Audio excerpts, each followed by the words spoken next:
As famed dungeon master Rachel Stevens once said when her party was giving her a little bit too much shit, if I were in your shoes, I'd worry about the effects. You've had your say, but now it's my turn. Everyone make perception checks. Hey, hey! Welcome to Homebrew, the show where we avoid the oppressive heat of everyday life using our two favorite forms of escapism, cold plunges and being outside. We are a show where we use beers and alcoholic drinks and non-alcoholic drinks to inspire the world around us, and we are not going to spend any more time than necessary tonight. So let's jump right into it and introduce ourselves to the beers. I have started with Whiplash Melted, because that's how I feel. But moving around the overlay in no particular order. Keelan, what are you drinking? I'm drinking a White Hag Puka, just a classic White Hag Puka because it was cold and in my fridge. Pineapple lemon sour. I put it in a Stiegl Radler mug that I was given, just to keep it cold because that was also in the fridge. And then as a backup, I have a alcohol-free, no worries Lervig pineapple beer. Had a no worries grapefruit that I tried the other day, and it was delicious. Tasted exactly like a sour would, but no alcohol. You'd think that would mean it was just a juice, but weirdly it still tasted like a beer. So I was looking at going alcohol-free grapefruit beer. This could just be grapefruit juice, and that would have been delicious. It wasn't. It was an alcohol-free beer. Anyway, so that's what I've got. I have in case it comes up, but I really kind of don't want to drink it because it's lukewarm. I have Sudden Change, because that might be very useful. So I may need to drink that, and it's kind of got like a weird explodey kind of stuff on the front there, It's pretty warptastic. So yeah, exactly. So that's just there in case we need to suddenly change something. Yeah. Like no, I didn't die. You did. Yeah. I know what happened. The Black Hound's actually the black. The white cat. Nice. Yeah. Lucy, what are you drinking tonight? I am drinking. I feel like I might have seen Keelan drink this can before. I don't know if you can recognize it. It's got pink grapefruit in it. Oh. And lime. Oh. That sounds like something I would drink. I've lost her. Carrot juice. Any idea? Yeah, it's a vintage. Carrot juice. So. Oh. It's I thought it was multiple of us should be drinking grapefruit juice at all times. So I'm having Vit lemon Gordon's gin and lots of tonic water, and that's about it. Just keep it cool. A Vit and gin. Good plan. Get your vitamins in, get your gin in. Well, I'm drinking gin and tonics is what I'm saying, but I'm also having little splashes of. Oh, I thought you were just putting gin into Vit as a new mixer. I'm gonna add it. I think I might add a little splash. Yeah. So make. Gin's a vitamin, right? Yeah, it's a botanical. Vitamin G. Right. Did we say vitamin G at the same time? Yeah. Excellent. Yeah. Nice. Yeah. Impressive over the internet too. Rare that you get a jinx on a video call. Yeah. You just call it delay. I presume we're coming through sound-wise and everything fine. I don't know if you're in the sidebar, do let us know what you're drinking, and do let us know if you can hear us, because the only thing worse than streaming on a hot day is streaming to the void. So, Paul, what are you drinking today? I'm just drinking Captain Morgan's and ginger ale, just keeping it classic, just keeping it, and water. There is a oppressive amount of water around me right now, just in case. Not because I'm drinking so heavily, but I will pass out in here. Yes, stay hydrated, so everyone, please. I've had TPKs, but PCKs. Like that's just death. yeah, exactly.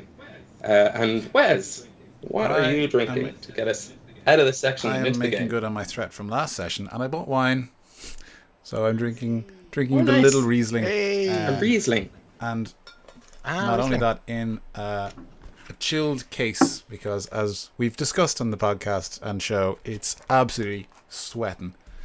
But if it helps, I put it in a beer glass, so it's technically like grape flavored Hop House 13. So that works. Yeah. And then, similar to Paul, gallons Definitely. and gallons of water also. Yeah. I have a little bit of housekeeping before we jump into the game proper. I will fly through what I can fly through, and I will take my time with the things I contractually have to. So the things I can do fast. If you like me specifically, I'll be doing a couple of things over the next few weeks on Twitch. You will find me this day next week over on Heartfire Tales Twitch channel in the lead up to Dublin City Comic Con. They're doing the road to DCC. So that's twitch.tv/Heartfire Tales. Hearth like the fire like fire, tales like the story. So fire is the only word that doesn't have like multiple pronunciations and meanings in what I've just said. But hearth with an H, tales without the I's. And then on... hearth with 2 H's. Yes, yeah. Art, wired, earth. How else would we? That's Earth. Earth, fire, tales. Yeah, exactly. Maybe that's how they started out. They're like, nice. Let's start our show. Earth, fire, tales. It's taken. Hang on. Hearth, fire, tales. Nice. You've done it again. Well, let's call ourselves Hearth, Wind, and Fire. Hearth, wind, earth, water, hearth. No, we have hearth already. Sorry, no. You're not in the Planeteers. And then at the end of July, D8 Dungeon, our wonderful friends from Romancing the Dungeon, Rise of the Forsaken, Saving Grace, I think is just wrapped up. And many other amazing things over on Twitch. They are running their annual charity dungeon drive. So D8 Dungeon Drive is happening 29th and 30th of July. And I think I'm kicking it off. I think I'm the first show. I'm running a system that I kind of made up called Merit. It's about earning merit badges at summer camp. I'm stealing as many mechanics as I can before I've put my own system on paper.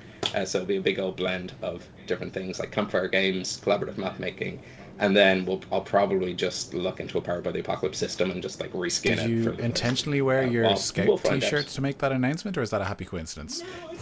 No, I didn't. This is my Scout. Scouts, is it? All right, Attack on Titan shirt I that just saw the M on the sleeve. Yeah, the Scout Regiment from. Yeah. Because I figured white would be slightly cooler than the usual sort of black tees that I wear that say like the sea isn't real and the other bullshit I have on my t-shirts. I was wondering. I was like, I wonder what it says below that about being a vegan. Oh, with the sea? Scout eating for more plants. Yeah, Scout for foraging and etc. Oh, of course. Sorry, I almost forgot. We are a proud partner with Dakota Irish. They are a wonderful tabletop accessory and woodworking company right here in Ireland. They're down in the sunny southeast. God, it must be a scorching southeast right now. But if you go over to their website and use the promo code FOURTH-WALL, all spelt out. Keelan rightfully messaged me in the last 2 weeks to being like 4 is in the number 4, but no, FOURTHWALL. Fourth Wall. That will last until our next stream in about 2 weeks' time. And that will get you 10% off.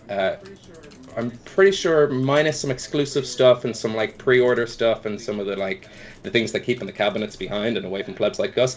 That will get you 10% off all the other stuff in their store. And they've expanded their range. They're now doing obviously the spell books that Lucy is kindly showing and demonstrating right now. Spell books to hold your cards and dice and accoutrement.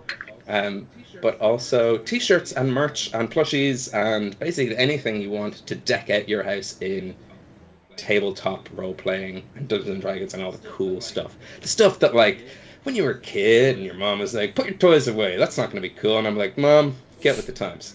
Toys in the background of stuff is always going to be cool. You don't know what the future holds. And she didn't. But I did, because I'm an oracle.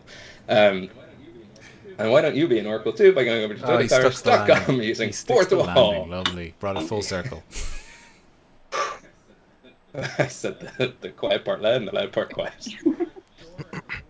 More like Doracle. Pretty good. That is almost it. We are also using there should be music on tonight's stream. Yeah, there should be music on tonight's stream.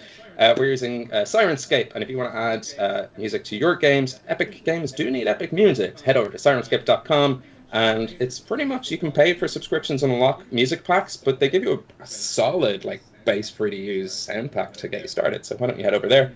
And you can tell them we sent you. They won't know what you're talking about. They'll be like, yeah, those people use us. We're very popular and widely adopted. So Syrinscape over there to add some music. Sometimes I use it for work and just put on like soundscapes in the background. So if you're looking for a little bit of like tavern ambience and pretending like when you're working from home to be like clink clink clink, ching ching ching as if there's a brawl, then why not head over there and use it for that? They can't stop you. They'll try and they can't. That is it. That's all our housekeeping up the top. I hope everyone's feeling good as best as they can. We will try our level best not to bring up the heat. We will only turn it up in terms of adventure as we dive into a world where anything is possible, but not always probable. I didn't even do the full thing. We're just going straight into it. Welcome back to the realm of Hibernia. It's too hard for full intros. Too tiring. All right, roll your dice. Let's get this done. Yeah. As a good friend of the show, Wayne Talbot would say, straight in, no kissing. We're getting this thing done. Arlington, why don't you bring us up to speed? So, last session was weird. We basically all broke through. I was going to do this in character, but I was like, I don't really know how to do this in character. It's too meta and mind-bending, so it's me, the player.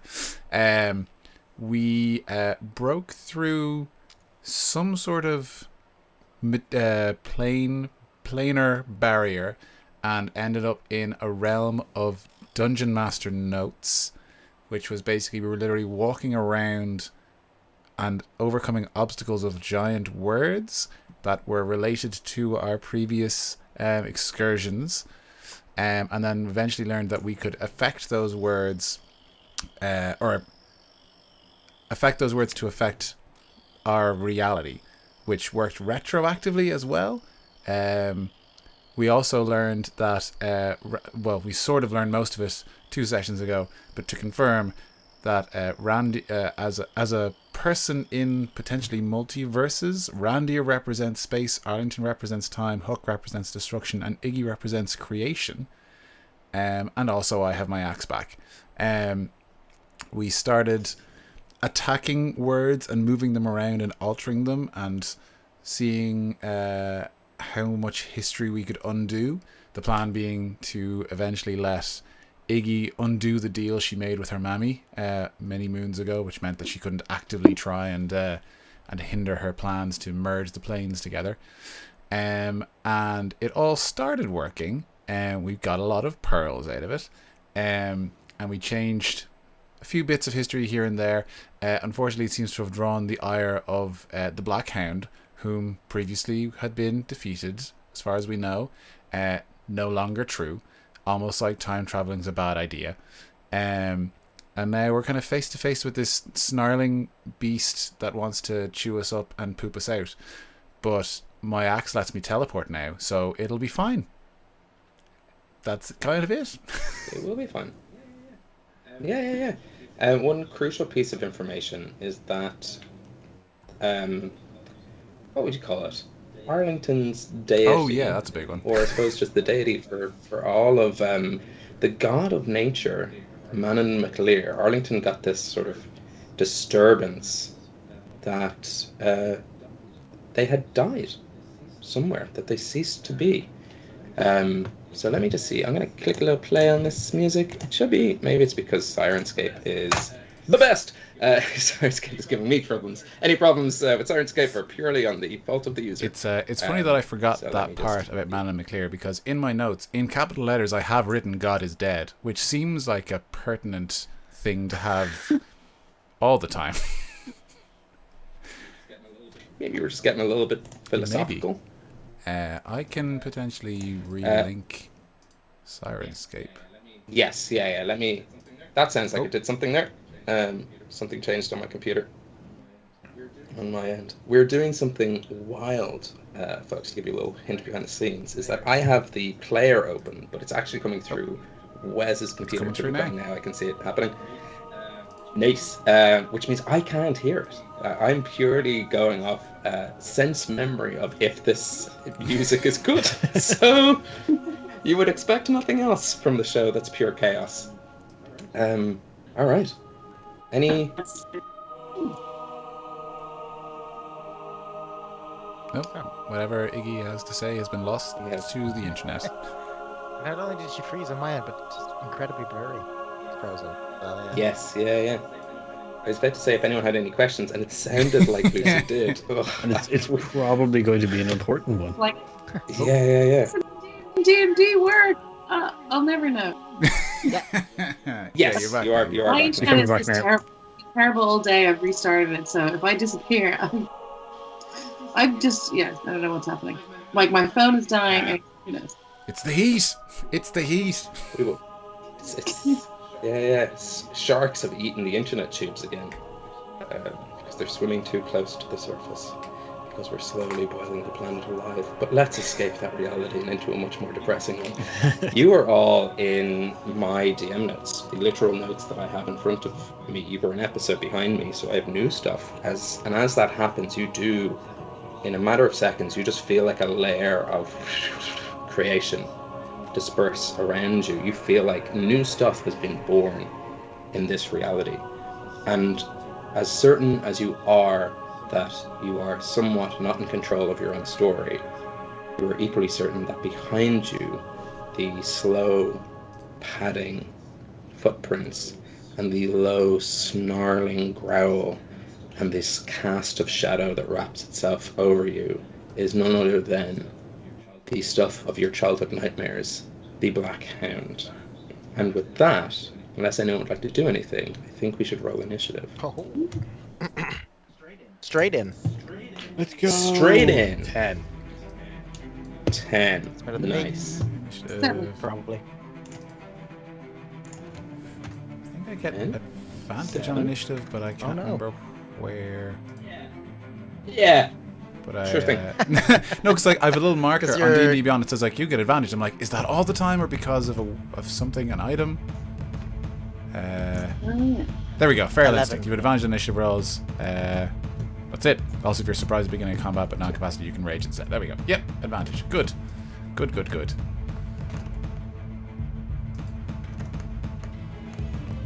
Nice. So Arlington, all I'm waiting for is that is a yourself. 12 for Arlington.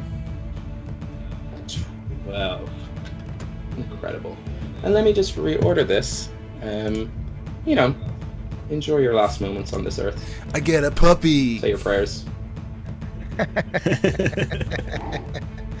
Say your prayers. I get you. Say your prayers. Say your prayers. Oh, everyone. too soon. My god is dead, Oops. guys. I don't have anyone to pray to. Oh, yeah. Pray to me. I've just become a god. Religion with Man and McClear is over. Batman is my new god.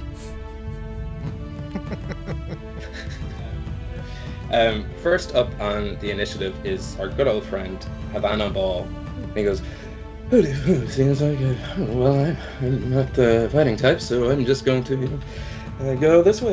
And this Flumph, who we realize is the literal interpretation and manifestation of my imagination, farts its way to safety away from where this battle is. Your imagination's cowardly. Yeah. I should make bolder choices. Yeah, but I'll tell you what, it's strongest at night, and not in a good way. It's the worst. And next up, the Hound has managed to sneak up on you. It has gotten the jump, and it leaps into the air, snarling, and it is coming straight for you, Arlington. It is going to make 2 claw attacks. Okay. The first one is... Sorry, it's not going to do that. I immediately retcon my action. It is going to use its frightful presence. So I need all of you to make a wisdom saving throw, DC 14. Go dice. As this tendrilled sort of amorphous hound is just snarling at you. You feel red eyes burning into your retina. Randy, I feel like you passed. 18. Yeah. Nice. Dogs don't scare me. Nope. What kind of check is this again? Wisdom. It's an 11 for me. It's a big old fail. 9. Nice. I'm scared of the dog. Yeah, 12 for me. 12. Well, Rander, you've faced this hound before. In fact, you travelled. It almost lulled you. This is the noise of your lullabies. As Bitsy Bones and Stabby Gabby nightly would slay this monster, and it would reapparate the next day. However, Hooks Punk's point zero, I suppose. Hooks Punk's B or before Randir. The OG crew, yeah. Yeah.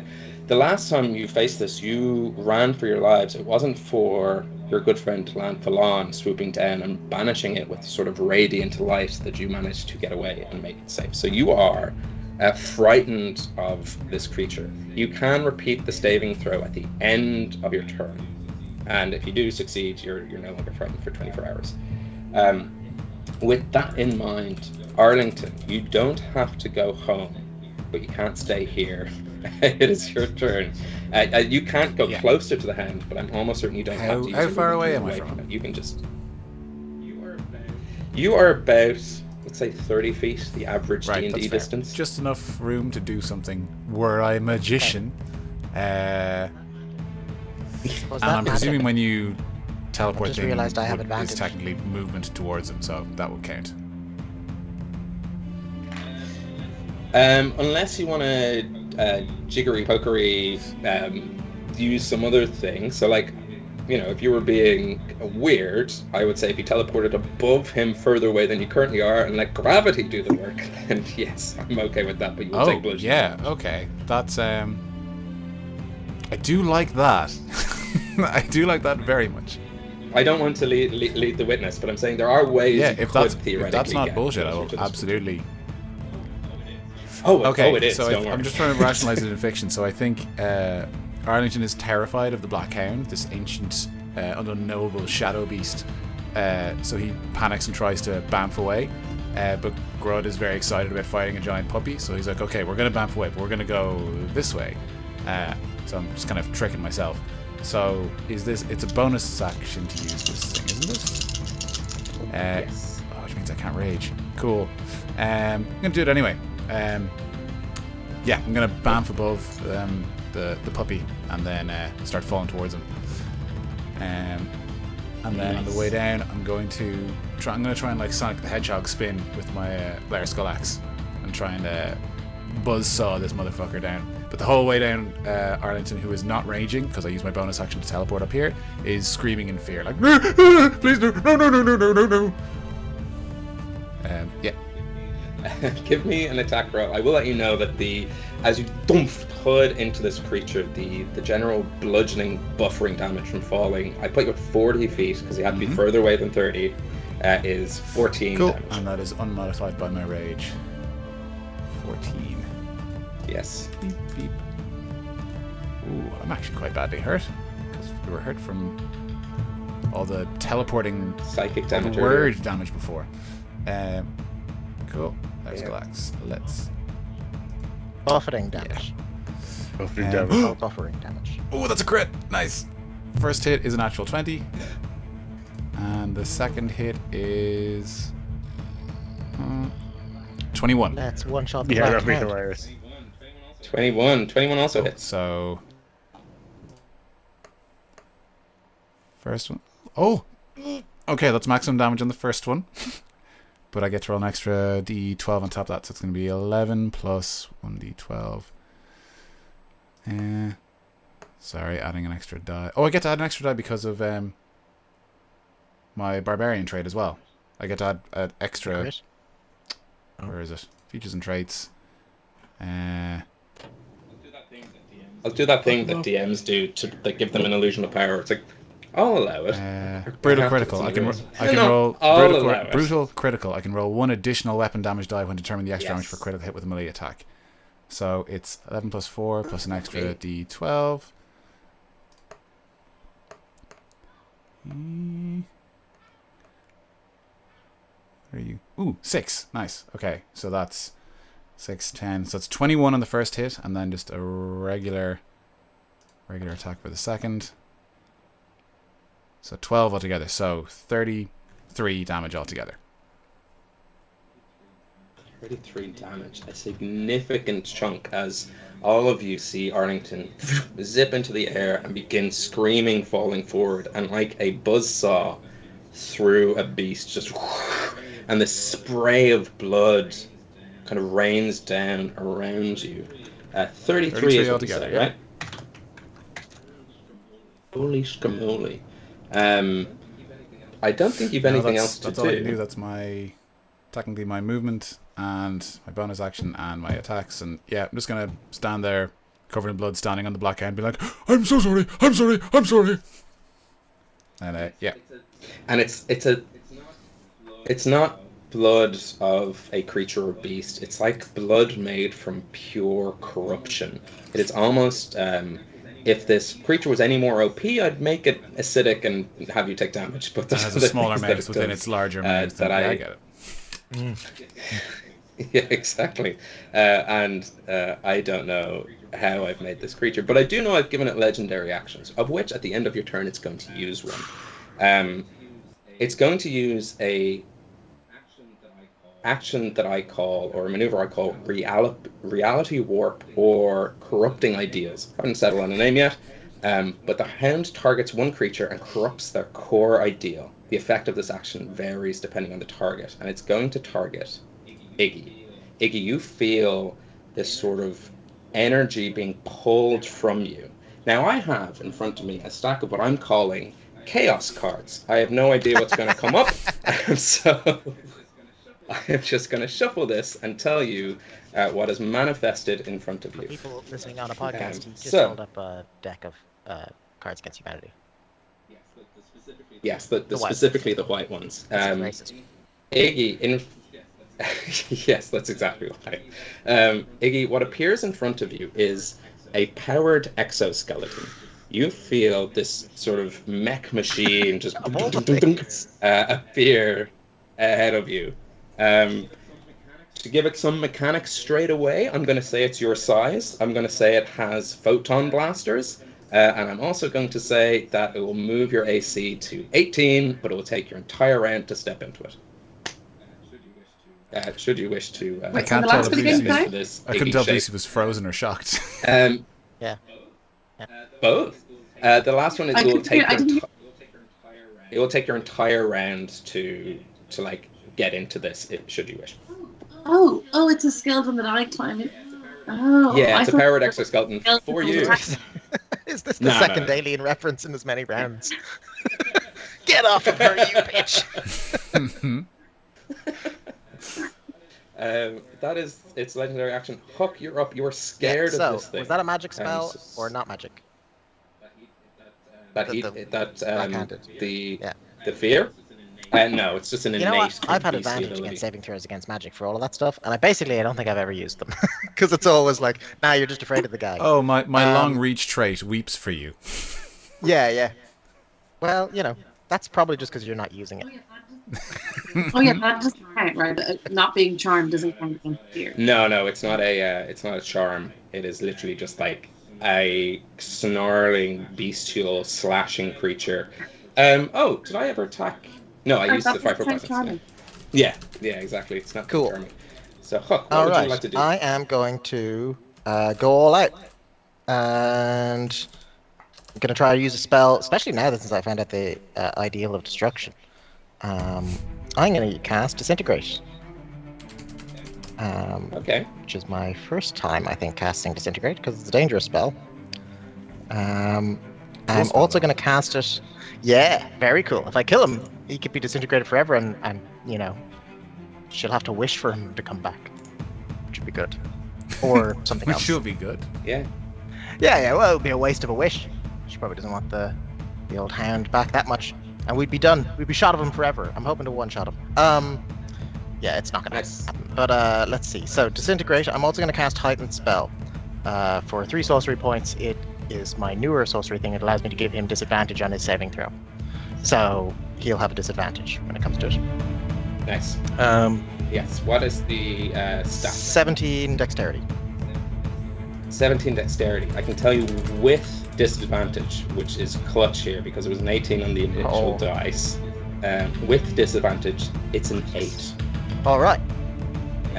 So he fails this. However, I'm not going to pull the bandage off slowly. I am going to tell you that he will use one of his legendary resistances to succeed. Okay. So you hit this with this beam of destruction. Your very ideal channels through to this creature, and a version of it does get destroyed. But as the dust settles, there is a equally strong version of it still there. So I don't roll for damage because it doesn't matter. I mean, unless you're curious about how much, unless you want to know if he didn't have that ability. I mean, I do want to know that, reality. but it's 10d6 and I only have 1d6 on me. So how about you move to someone else? I'll just slowly roll. Yeah, I'll see it. I'll see it in a round. I'll tell you how much damage I'd have done. Nice.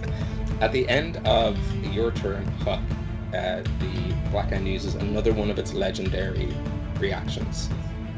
This time, focusing on you, Randir. Randir, you are the ideal of space, and everyone who is in this battlefield needs to roll me a DC 18 Charisma saving throw, as you feel your very form shifting in place and trying to be, not magic, just a legendary action. Yeah. He's not a magic casting man, he's just a corruption. I got a 2. 2, nice. I got a 2. Everyone else? 19. 19, nice. Yeah. Arlington, you also got a 2? It's 2 2s. What are the odds? Well, now, in fairness, I have a -1, so technically I probably rolled. Well, you higher. did better than me then. Because I have a +1, and I still got a 2. Nice. Check out what my charisma bonus is. 23. I got 23. Nice. Iggy and Huck, you feel like your very form is trying to turn into particles and re-apparate somewhere else. But you manage to keep your sense of self so secure, being the most charismatic amongst Oh the group, no, perhaps. Paul, we're about You're to like, have small no. wolf puppies burst out of our chests. Worse, Randir, you find yourself within melee distance to the Black Hound. In Arlington, you find yourself where Randir was. Oh, that as you is bad. Swap places. Oh. And sorry, I think my headphones just went. Maybe they did. Maybe We they can hear didn't. you. But if That helps. just one went, nice. I can live this battle with one ear. I swear, I charge these. Arlington, make a Wisdom saving throw just in case you're no longer fighting at the end of your turn. Same as Huck, because that's at the end of your turn you can do that. As I find God, myself. that's only the end of my turn. That's all happened at the end of my turn. End of yours and 14 end I had to beat? I got 13. 13. Oh, thank God. 13. 17. And Huck? 17. You are no longer scared of this creature. So you shake the fear off you. Randir, unexpectedly, you are face to face with the Black Hound. It's like, it snarls at you and raises a claw. It is your turn, and as it's about to bring this claw down, what would you like to do? I would like to do Sword Burst. Look out, it can teleport! It can. Yeah, so it's essentially just a 5 foot radius. A bunch of blades suddenly appear. They need to do a dexterity saving throw of 16, which is Fails. Otherwise, they get what is that? 10, and I can also add my, which goes. I'm gonna pull everything out. I can use my Artificer, which goes. What is this? Servant, and I get a +4 to that, so 14 damage altogether. 14 damage. You are taking slices out of this hound. And it is looking a little bit beat up. It's beginning to pant a little bit, and its shackles are raising, and it's now down in that kind of style where it's like 2 paws out, back up, snarling, ready to take big you. stretch.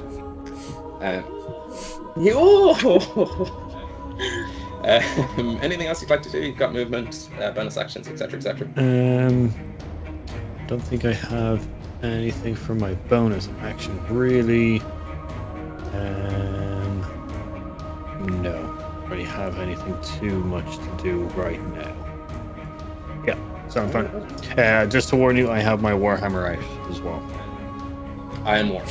Thank you. Just because I have the rod as well. Yes. Iggy, a lot has happened. Arlington disappeared to the sky, slammed down, and in a moment's notice was back where Rander is. Did he do all that? Who knows? Chances are not. There's this exoskeleton in front of you, which seems to have laser beams, rocket propulsors, and is essentially an Iron Man suit. But you are also a magic person, so whether your just raw talent and strength is better than a thing I've just made up, time will tell. So what would you like to do? You are scared of this, so you can't move closer to it.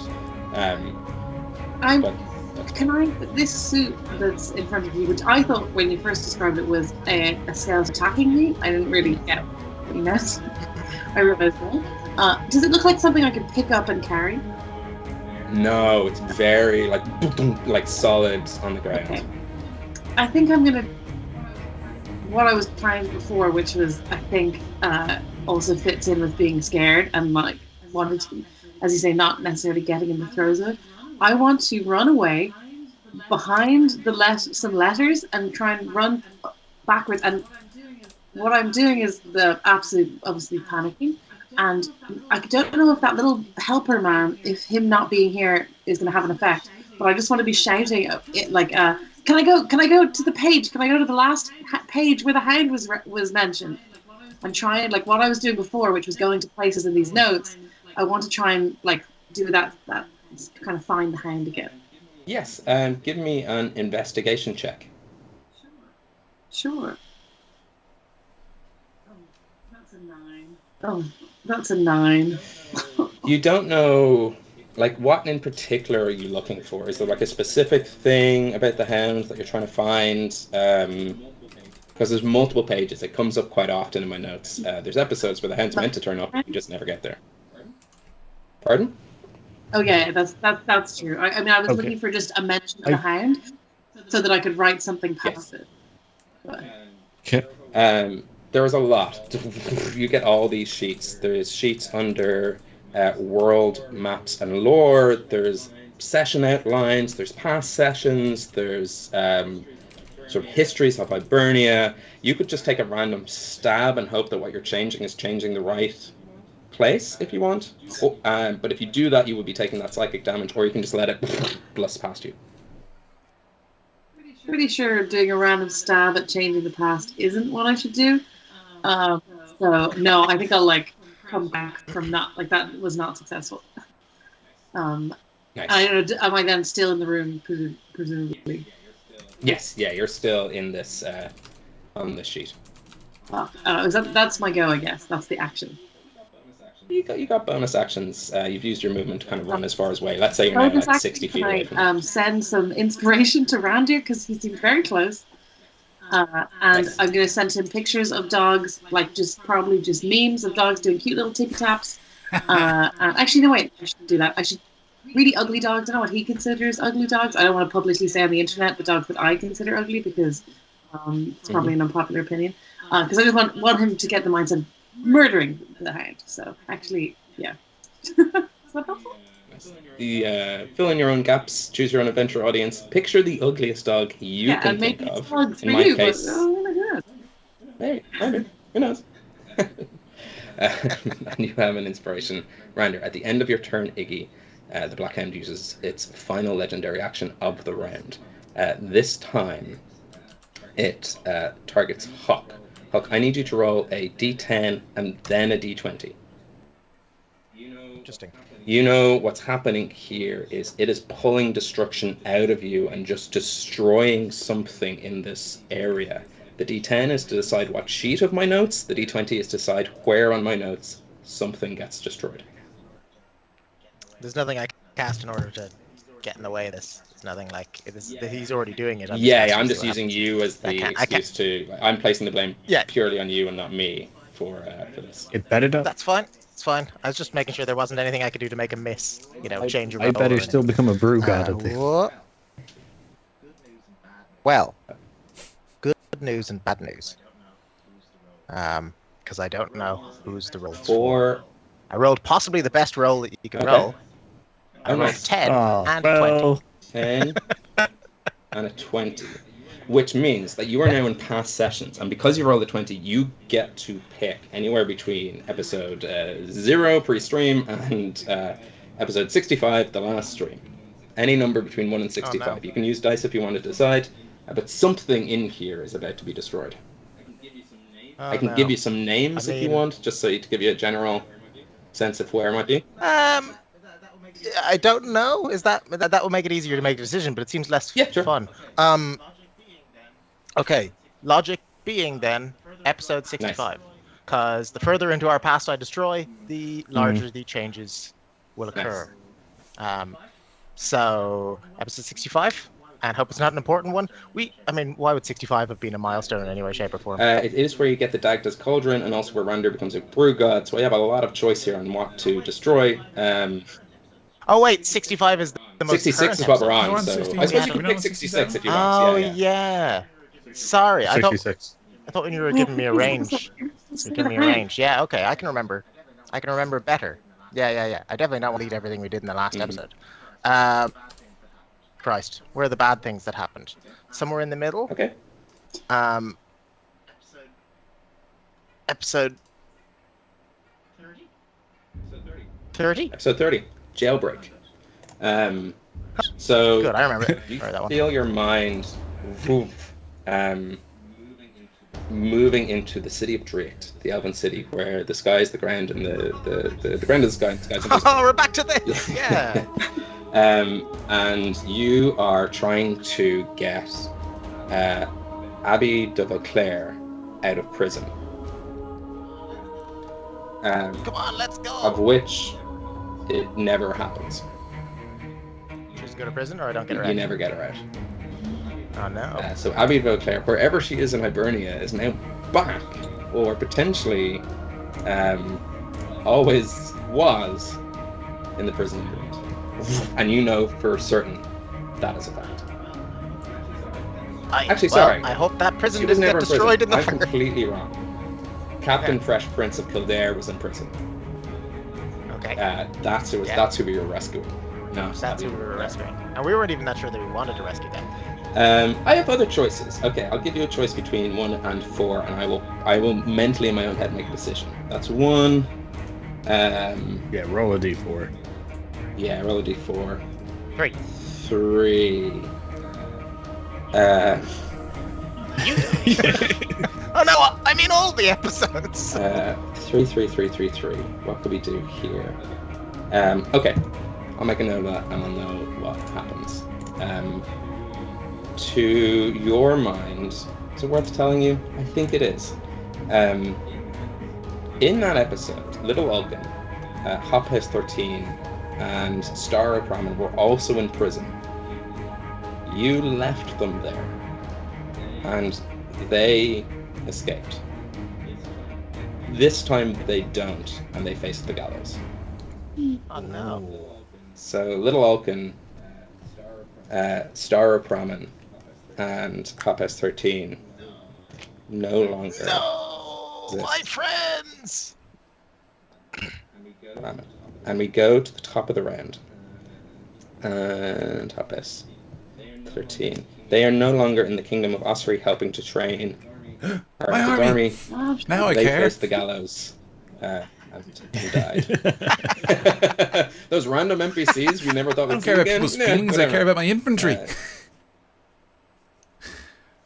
Well, people's feelings, lives, whatever. This destruction gig is.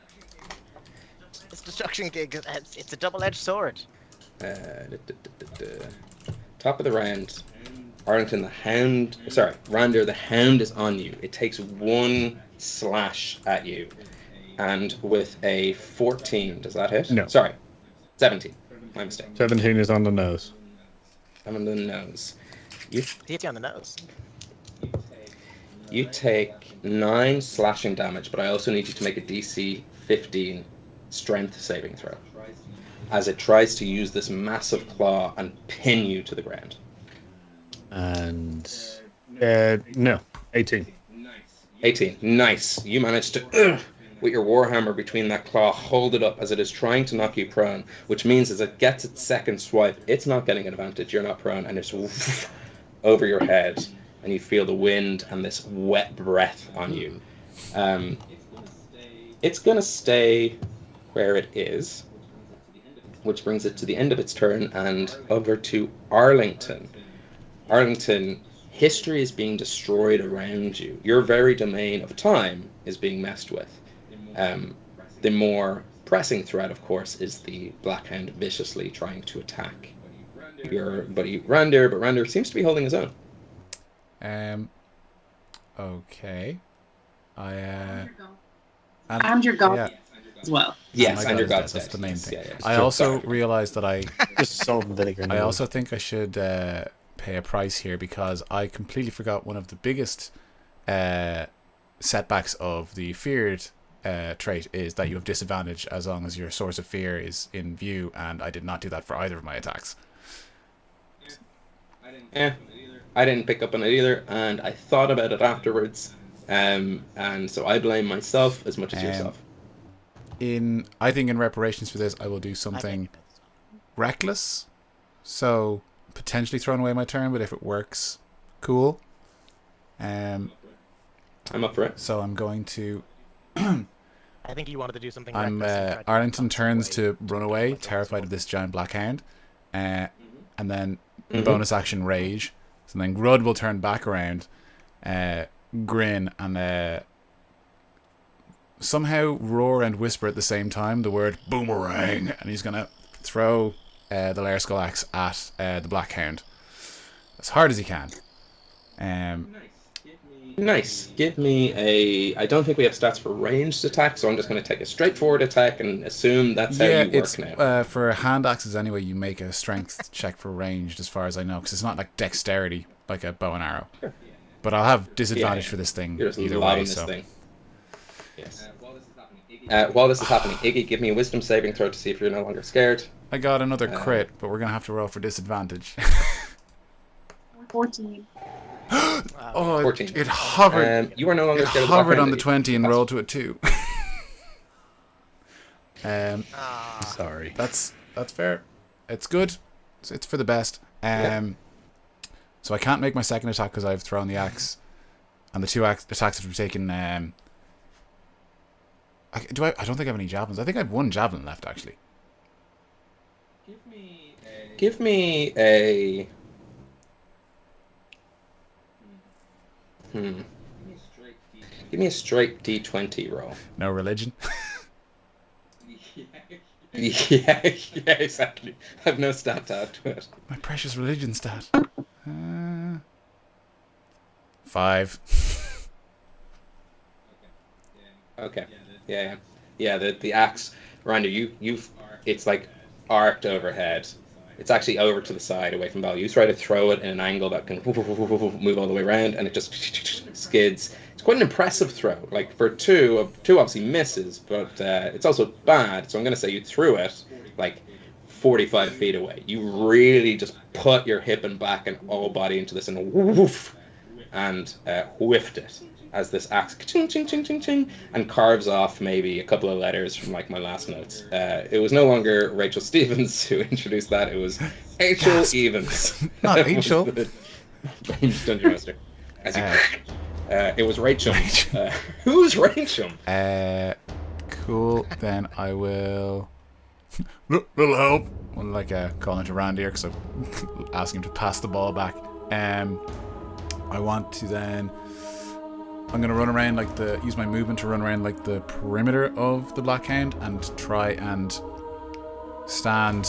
If I can reach Iggy and her exosuit, I want to try and like stand like as close to there as I can, just to create like 2 targets and maybe give her a bit of backup if she needs it. Nice. Yes, you absolutely can. You run that way. You are no longer frightened because you are raging. I think that's a berserker barbarian trait. I don't get that. I keep forgetting that as well. Well, then I get way more. Give me a little. I get way more damage resistance. I don't get any. I keep forgetting because there's been a couple of times I'm like, aha, rage time, yes, but no. Sadly not. Wisdom save. That's a 6. Rage. I'm still scared of this thing, baby. It's not going well. You got the heebie-jeebies. You've lost your mojo. There's not a lot happening around you that would inspire you with confidence. And at the end of your turn, the very reality of the world itself begins to change as you all find yourselves no longer in my sort of vacuum holodeck of DM notes, but you are now all in the ruins of Lobo. You see the tattered tapestry at the back wall. You see that pin of light coming down. The Black Hound is in the room with you. It kind of crunches you all together into a dangerous distance. You crush a couple of the statues as he crooms in. And our battlefield is now a lot smaller as he has warped reality back in time to one of your first battle locations. That's his legendary action. Huck, you're up. You are now maybe 10 feet away from the Black Hound. It's looking at you, but mostly focused on Randir as it snarls like a motorcycle, apparently. Randir, don't break the line of salt. Oh, and the rare was that the rare opportunity to do something with a bonus action. I guess an arcane. It's also just kind of a straight question for you. Has he warped reality in such a sense that we are physically on that plane now, or does it seem like that? It just seems like that, and you get the feeling. Actually, give me an Arcana check in general, because there's a couple of things that you might be picking 22. up on. 22, nice. Best Arcana check I've ever rolled. The Black Hound is a beast, a mindless, like, purpose-driven beast. These legendary actions, these corruptions of ideals, and these reality warps that are happening, they're not in control of it. They're just, its very presence seems to be causing these effects. So it's not like they're, like, sentiently and purposely, tactfully choosing, like, this, and this. It's just, this is its effect when in the weird, planeless existence of my DM notes. Okay, right. So yeah, it's having a reaction to the. Yeah, its effect on the. It seems to have an effect on the world. I'm sorry, 22. 22. Yep. Lil Alkin, Star of Brahman, Hop has 13. Rest in peace. When they were destroyed, you felt something. Hard to put your finger on it, but you feel a little bit of your hairs on your hair arm raise up. There's a I felt my friends going. Tingling energy in the air, but again, you're not exactly sure what that was. There's less friends in the planet. Yeah, there's been a great disturbance in the level of friends. Yeah, I can sense all of my friends. Yeah. It's everyone I've ever met.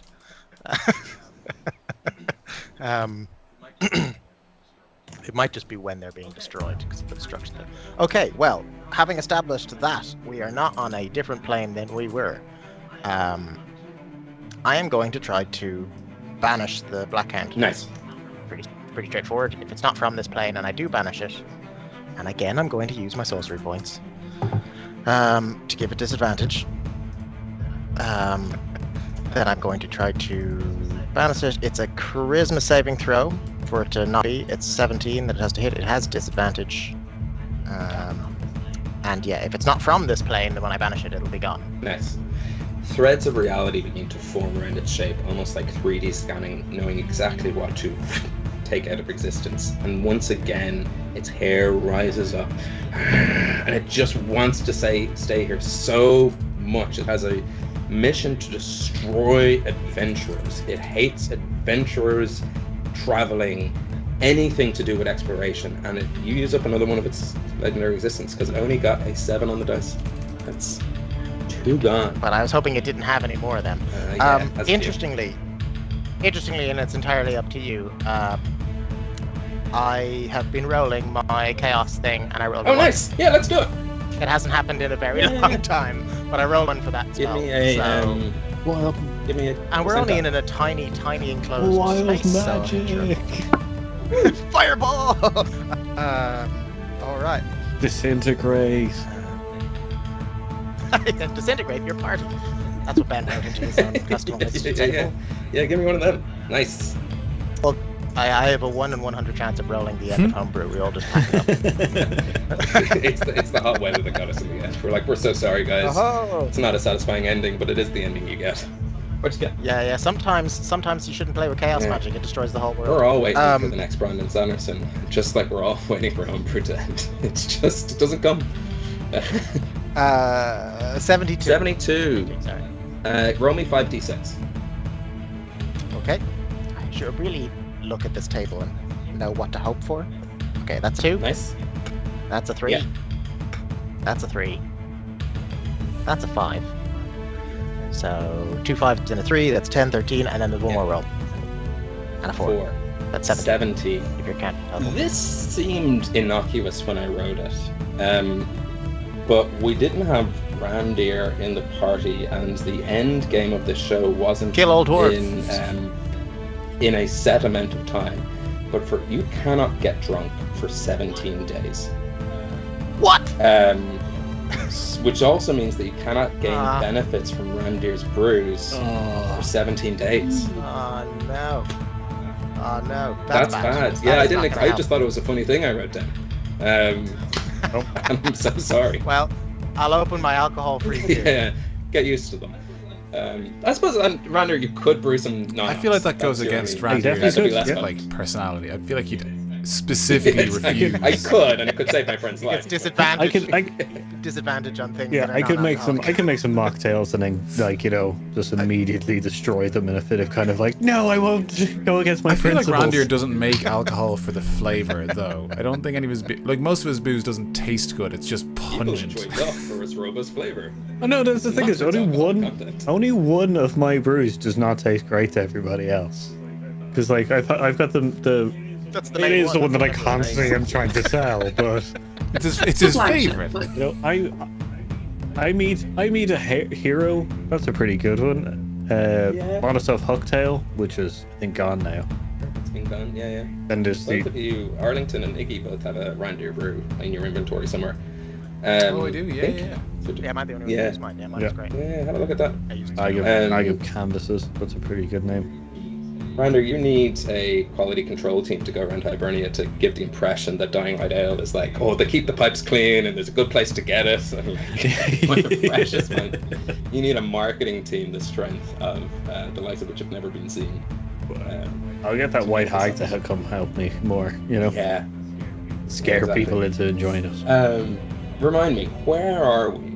Who just did what? You just did Disintegrate, huh? I did. I tried to banish it. I tried to banish it, and so I've used 2 of its legendary things. More of my sorcery points, and I accidentally chaos magicked myself into sobriety. I enjoyed the landscape we've set here. When you say "where are we," you're being quite literal. It's not like "where are we" in the initiative order. It's like, wait, what's happening? Yeah. I Someone grabbed the shield and the armor and the weapon. It's probably 2 shields, it's right 2 there. Swords, 2 everything. Yeah. If I get 2 axes, no. I'll go down to 14 AC. I'm fine with that. Alright, let's pick this up. A gear. It's used a legendary action at the end of Arlington's turn. It's going to use another one at the end of Huck's turn. And for the kick of it, last one uses like patient change. Let's go back to Iggy's creation pull. Now, Iggy, I want you to make an Arcana check. I forgot to do this last time. I forgot I wrote in my very notes. On a successful Arcana check, the creation is friendly towards the target, because that's how I decided. Sunday me was like, had a plan. Tuesday me was like, here's an armor suit. Enjoy. I was thinking, why is it giving me something beneficial? Okay. Almost as if I thought about it. I mean, it was a natural 20. You don't want just a bad natural 20? No, I rolled a 1. Oh, unnatural 20. What's the phrase? Oh, right. Critical fail? Critical fail, yeah. I rolled a 1. I mean, alright, so not only is this... It's a 3, but it's a fail, yeah. Nice. Oh, okay, gotcha. I think what she means to say is it's a 1+ rather than a 3-. Yes. Okay, yes. So that's how you interpret it. Yeah, 1s are 1s regardless of what you plus to it in my game. Iggy, you feel this horrendous scream. You can't hear it. It's not anywhere to be sent. There's no noise, but there is just a wailing in your brain as you take Ooh. I'm not putting the suit. I didn't put the suit on, right? You haven't put the suit on. You take 14 points of psychic damage from the inaudible screams of carrots. What? Oh no! Oh, this is a new thing. Okay, sorry. Not a band. Further proving that Iggy and Lucy are the same person, because you probably hate carrots. That's true. What? But it does brings us to Randir's turn. Randir, the hound is on top of you. Arlington, just for placement, your axe is closer now because it got shunted in by the room. So just so you know, it's a ching, ching, ching, ching, ching. We hear the skittering of metal against stone as you're still trying to fight back this hand. The hand is swiping at you, Randir, and you are just knocking it out of your way. It's trying to wear you down, trying to exhaust you. But if this is not your first time fighting sheer gravitational force, what would you like to do?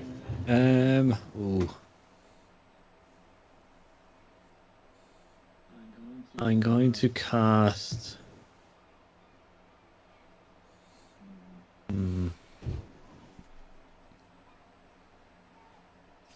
See, I can't. Yeah, I'm going to cast. I think I can cast Green Flame Blade again.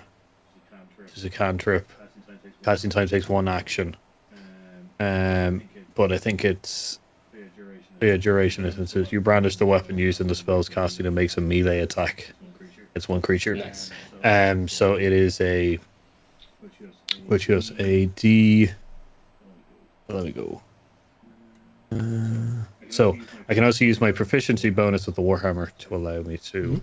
So yeah. So D10. Does a 27 hit? Yes, it absolutely does. Cool. So I do the damage of the weapon as well as a 2d8 green flame. Fuck me. So 11 damage on that one, and then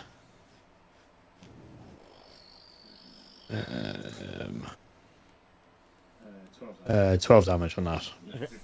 If there was another target, I could jump it to the thing. I'm also going to then use, because the second one is flame damage. Half elf. Yeah. If you want to, there's a flump floating around. If you want to just kill my imagination.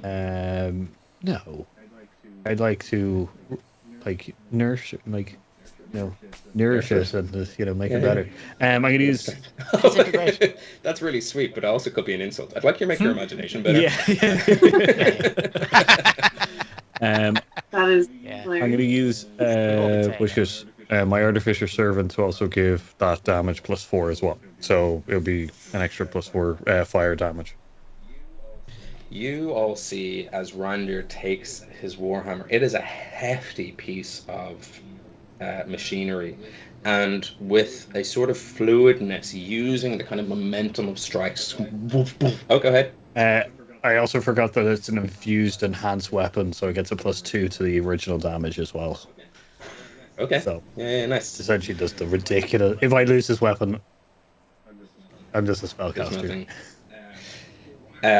Whacked to the back of the knees, crack on one of the shoulders. This Black Hound is being punched down, crunched in, and falls on the ground, seemingly unconscious, and the world dissipates around you. It what? Not a moment passes.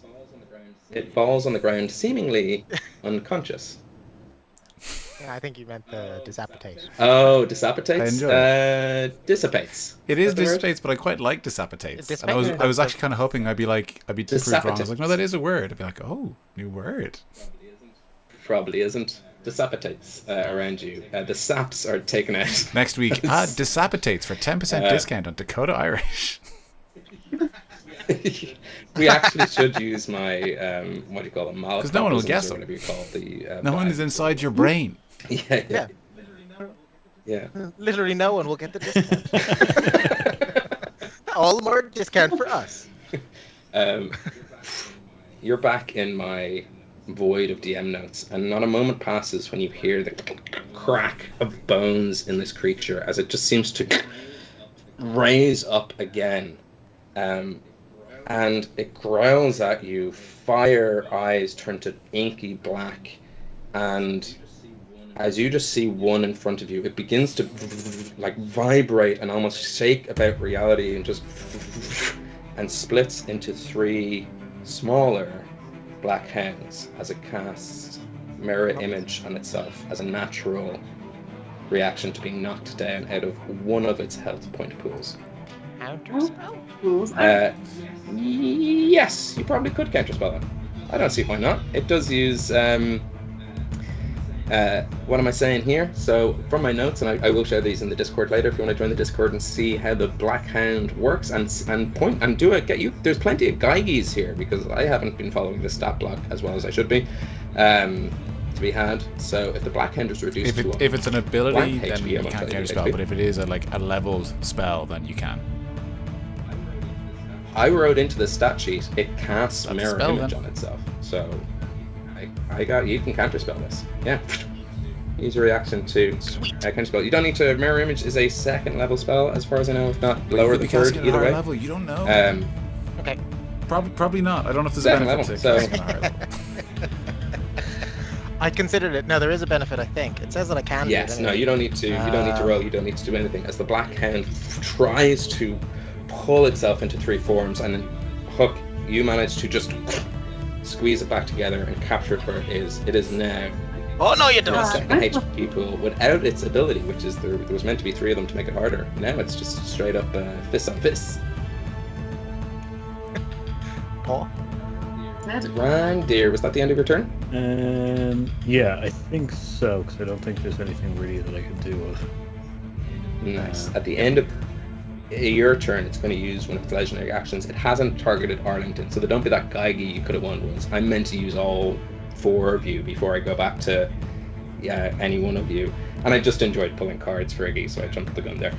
But I need you all to make a Dexterity 18 saving throw.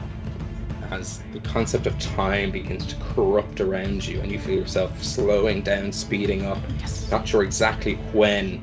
You're trying to be shunted a 2nd behind or a 2nd forward. 20. Nice. I mean, 17 plus 3. 22. 22, nice. Does my danger sense apply to this? I have advantage on dex saves that I can see while not blinded, deafened, or incapacitated. Especially since it's targeting to your idea. Nice, And that's nice. Space. The final ID. Roll faster, D&D. That Of is Arlington. a 22 for me. Sorry? 22. And Iggy, what did you get? 14. 14. Iggy, I need you to re-roll initiative. Oh, that's an interesting one. Yeah, That could be good. it could be. My time! Great. What's my good rolls on this? You got a 24. Oh, that's a 20. That's cool. You roll so bad in initiative, you're a baby. Natural 20 Wow. plus 4, 24. So every one of these That's gotcha great. moments has just been only beneficial for Iggy so far. For You Iggy. get a mech. You get to go first. You become Star very, Brahman's very dead? strong. You're forgetting the inaudible screams of Carrots, Wes, which very much did That's some true. damage to Iggy. Iggy, you are shunted 1 second forward in time. And you're top of the initiative round. It's your turn. Okay, that might help with what I want to do, because I was hoping that either between when he changed us from the lower hole to here, or when he went the mirror, that in some moment where he was being injured or not looking, that I could somewhat prey on that to catch him off guard. What I wanted to do is, and I'm not sure if this is maybe a mix of suggestion or major image or something, but what I want to do is use my cloaks or something and cover a lot of me except my eyes, make me look I want to try and look as much like Rua as possible, and I want to try and send him away from us, and or have I know ways that I might do it, but I'm not sure. Yeah, I'll give you a couple of options. You could cast Major Image, which would you could create an image of Rua. It wouldn't be you, but it can move, it can make noise, it can do all that kind of stuff. And that would give you advantage on your animal handling check. Okay. You could also, I suppose, cast, if you have anything like Dominate Monster or Dominate Beast or anything that's like a control a person thing. Suggestion probably wouldn't work. I'm not saying that dogs don't understand English, but this isn't that cool dog that presses buttons on the internet. We all know that dog. I was hoping this was it was a bit more of a somewhere in between, but Major Image was what I was thinking of it. Yeah. And so for me, I totally buy that. I had I'd sort of basically draw it in front and then step into it and embody the image a bit. And to lend the fact that I do potentially sound like her or have the same eyes as her. Yes. But yeah, I don't know. It's a dog. Give me an animal handling check with advantage. Oh. Yeah, I guess so. Like, performance doesn't work with animals, right? Yeah, I mean... Yeah. Yeah, they literally wrote a thing called animal handling. That's the... Right. That in 5th edition? Yeah, take it up with the wizards. Ugh. 14. 14's not bad. That's, I will say that there is a moment's hesitation in this beast. Meaning that it won't use one of its... I'm going to say you take out as legendary actions for the round. That's for this next round, it's not going to do legendary actions. And she's the top of the round. Yeah. She's top of the thing. Yeah. Ha! Did I use all my good spells? No, I might be able to banish it. Sorry. That is a legendary resistance. Do I have a bonus action to send? You said none of your legendary nonsense. No, actions. That's very specific. Ah. Yes, you have a bonus action. What would you like to do? Well, what I realized, I'm hoping, I just want to shout to Keelan. Keelan? You can start Keelan. Personally, I want to shout at you, but separately, I want to shout to Huck. I want to give him inspiration and sort of say something like the lines of, yeah, planes, can you get either us out of here or him out of here? I think we have to go. And the inspiration in this sense is just my sense of urgency and terror and fleeing face. That hopefully will inspire her. What do you think I've been trying to do? Anyway, that's my go. I've been useless. No. You knocked out his things. Yeah. That'll stop him destroying a page of our history. Yeah. NPCs might be alive when he comes around to me. and all that kind of stuff.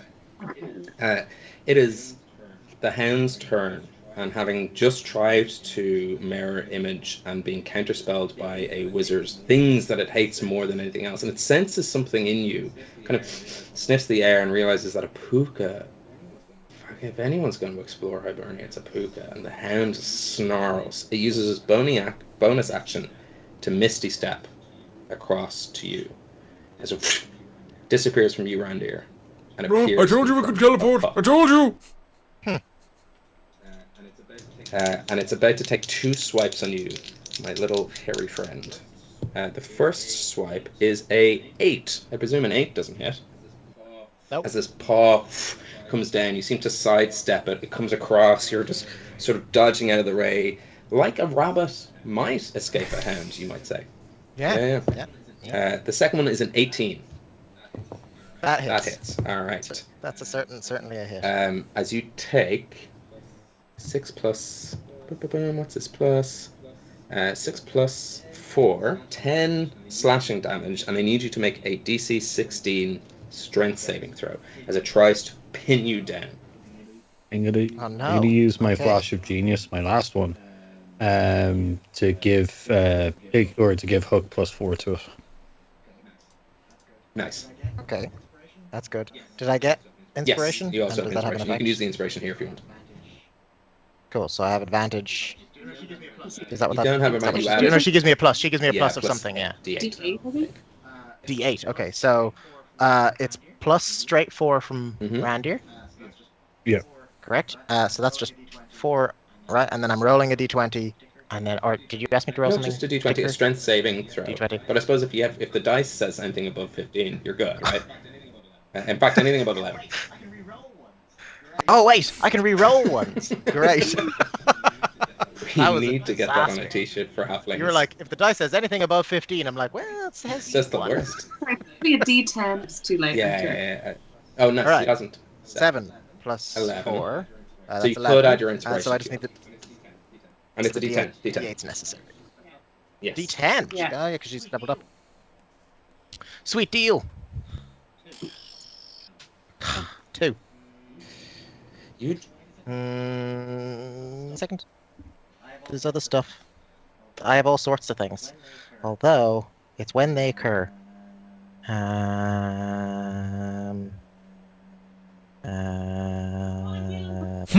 Panda falling, Keelan. What? Hurry, No! No! No, not that. Where's Bend Luck? There it is. You can see an attack roll. You can use your reaction 2 sorcery points to apply a number. Yeah, I can give myself. Oh no, when a creature you see makes an attack You're roll. a creature you Nah, can see. it's fine. I can give it minuses. I don't know. Yeah, I can give it minuses. I Yeah, guess you is the could other force thing it to that I could do. reroll if you wanted to. No, I can only give it -4. I think with the Bend Luck. Oh, I could Tides of Chaos or something, but no, I think this is what's happened. Yeah, sometimes I fate is fate. I don't think there's much I can do about that. As this dog slashes you with its claw, you try to scramble out. You're trying to not get pinned down, and you're crawling on the ground, and it just grabs your cloak and reefs you to the ground, and you are knocked prone. And there's a sickening crack of your head against this amorphous ground. That is the end of its turn. Arlington, would everyone like a quick 15-minute bio break at this point in time? Yeah, this is a good point to take a break. We're not used to combat lasting this long. As Huck is knocked to the ground with the hound snarling over, rearing its teeth, and about to go into its much delightful bite attack. Was that straight up 10 damage and then nothing for being grappled? Not prone, it's just not prone. I might, before we go to break, tell you what I'm going to do with my action. It might be a bit of a kind of maybe give people an idea of where to go with it from here. I'm gonna. Yeah, sure. Yeah, let's do your action. And then I'm gonna use my action to raise my shield up into the air. Still raising. I'm gonna cast High King's Oath. I'm gonna use Ard Rira August Ruby Bula, which grants allies within 30 feet 1d4 to attacks or saves for 1d6 rounds. And I'm going to like scream into the void of words, "To me, my Hux punks!" And I want to try and get everyone avoiding all this guy's bullshit that he keeps throwing at us. I'm a little busy here. Nice. Roll me that d6. Oh yeah, I forgot about that part. The d6 is the square one. Yeah, so I will roll that. So 1. It's 1. So for this next round. For 1 round. You all get plus a d4 to your. Yeah, I thought that'd be more impactful. Oh well. Okay, we can get a break now. Fuck it, we're all dead. Alright, we will be back in 15 minutes. There's no housekeeping. I tried to do it all at the top to get us rolling into this mayhem. So when you're ready, Wes, I'm ready. We're ready. I'm good to finger guns, whoop whoops. All right, see you in 15, punks.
Welcome back to part 2 of Homebrew, episode 65, and in the Tales of Consequence. Yeah, that's right, everything the party did at the beginning is coming back to kick them in the ass. Just realised I didn't change my headphones. Alright, these are the ones I'm using for part 2.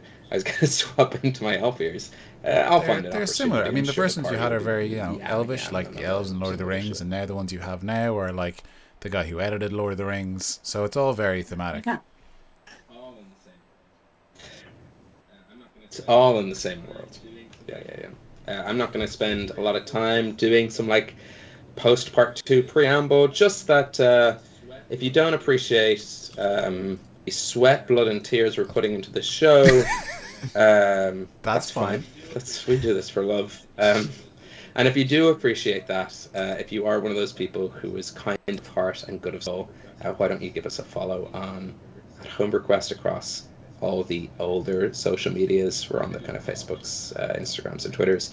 And if you want to talk to us, like textually, then head over to our Discord.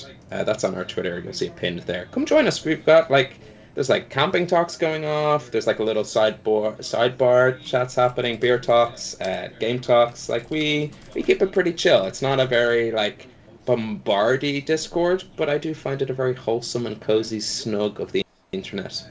And with that, why don't you guys vamp for 15 seconds? These headphones are great and all, but my ears, which shouldn't sweat. Yeah, I don't know how everyone's coping with the big headphones. I'm going to swap real quick. Hey, Wes, are you still affected by fear? I am until the end of my turn. Well, I'll get to make a save. What do you got? Cool. Well, I was just looking at my can, my alcohol-free can, and it's called No Worries, which I thought that would be quite very. conveniently I will could remove your capitalize fear. on that when I'm making my save, perhaps. Because I can assure you, I'm worried. Yeah, you get no worries. Yeah, you get no worries. You could be it's now, actually the it's concern so would be then would I be able to maintain thing. my rage with no worries? You'd be a very chill raged person, you know? Okay. Like an angry hippie. I have Kahuna Crush, which I know isn't fuck, why had I forgotten the word that means no worries? Means no worries. Hakuna Matata. I was racking my brain for actual linguistic phrases. I was oh, you mean the... Right, okay. Yeah, not that Hakuna Matata isn't linguistic. Hakuna Matata. Means no words. Yes, yeah. Wes, before I get you to make that wisdom saving throw, can you do that amazing technical thing you did to Syrinscape before to get us back in? I'm getting the master interface as a controller for the online player. It's giving me stuff, but it looks like... Oh, you might need to enter a pin. How dare you? Yeah. How dare you? I never need to do that. It's not linked to any account. I will stick it in Discord. Beep, beep, beep, beep, beep. In the actual Syrinscape website. Oh wait, no, you're using a player thing or something, aren't you? I'm just using the... Yeah. We don't need it for the second half. I will toy around with this. You don't want a musical outside of my turn, and I will see if I can if you're being in screams. finagle something.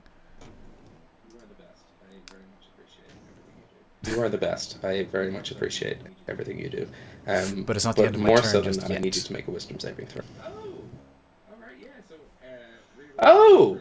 Alright, yeah, so Just my action. reroll Xerilabula was just your action. So the Lair Skullax has moved. It's presumably between myself and the unduplicated Black Hound. I can't move towards it, presumably. It is. Okay. Not without moving into its space. And potentially provoking... Well, no, I can't. No, but I can't move towards it because I'm afraid. If you're an eagle-eyed... Okay. Oh, you also are afraid, so you can't move towards it. Shall, in that case, well, I'm going to use my bonus action to Second Wind, which I have not used all that much, which is my fighter ability, which lets me recover health because I have taken quite a beating. So I kind of raise my shield, perform my my little buff ability, and then lower my shield and sort of like take a singular deep breath and like, okay, all right, okay. Suck it up, let's go. All right. I'm gonna like maybe pop a rib back into place or something, because that's how ribs work. And then roll a d10 plus 2 HP. Give me something good. No. That's a total of 5. I recover 5 health. You pushed an already okay rib. Yeah, it was doing okay. An already okay rib into the worst I place. just broke another rib. Here's your lung. Are you not doing good for health? I'm okay. I'm conscious of it. My initial hits were before I was raging, and I took a few hits non-raging also from the pages. I'm from all the words, the buffering damage. No, I'm all right. I'm like, middling. I'll be fine. Not calling out for help just yet. Okay. So that's my action, bonus action. I'm still beside Iggy and her mech suit. Yes. Yeah, and the exoskeleton. Yeah. I will. I'll stay there then. So then I'll end my turn, which means I get to attempt to save against this thing. Nice. And because of my little buff, I get to add to my wisdom. So, wisdom roll is 18 plus. I've already forgotten. It's 1d4, I think, right? Yeah, it's only 14 feet. Yeah, so it doesn't matter what it's plus, because if it's in the dice, save. we are all good. You shake off the fear. Not that it's maybe for role-playing purposes down the line, if you want to use it as a player. Are you the last to stop being scared of this thing? I think Iggy, you succeeded. Keelan succeeded. Rander, you were never scared of the Black Hound. So, however you want to. It's okay, everyone. I've got it under control. Have fun. No worries. As he says, from just under reaching a up pole. from underneath like a wolf savagely attacking you. Yeah. Huck, you have. I don't think I've ever explained how big this Black Hound is. It is a large creature. It is like, possibly 10 foot tall and 20 feet wide. I know you're using the creature description of large. I don't think I explained how big this thing is. It's large. Like, oh, well, large. I was giving it specific dimensions to not just like a wolf, and more so to add a little bit of viscosity to Huck. You have like a giant claw, almost like a javelin, like digging into your shoulders, like causing pain as this creature's pinned you down. You're prone, and as it lifts its paw, it is your turn. As this rips out of you, and a little bit of blood kind of splatters against nothingness, because we're back in my DM notes. Okay. Right, so it's grappling me. It'd be strength to get out of the grapple, right? It's not grappling you, you're just knocked prone. I'm just not prone. You've just been been so half my turn is standing up or something. If you want, you can cast from the floor. Can I? Yeah, it's like if you want to move, that's the only reason you'd have to stand. Like the only reason I stay is prone. I it mean, means I don't need my movement anyway. Melee attacks have advantage and range attacks have disadvantage. Don't tell me. Someone had to look up the rules. Thanks. As your rules lawyer. Oh, right. I'd like to advise you that this means you've attacks have advantage against you. All right. I used to be able to buff people, and I still have them. I'm running out of spells, people. In for a penny, in for a pound. Polymorph on myself. That's very offensive to a dog. Yeah, by the way. yeah. Into the pound. Yeah, for a penny. Into the pound. What would you like to polymorph into? You can polymorph into any creature you've seen of a challenge rating of, Tyrannosaurus Rex. Whatever, up to T-Rex. Yeah. Nice. Let's see who's a better fight. You polymorph into a Tyrannosaurus Rex, which is adorable because it's also prone on the ground, just as a banner that says "Huck Spunks" falls in the background. Right. After careful consideration, Ben, I have decided not to invest in your I DM had the notes. Tyrannosaurus Rex.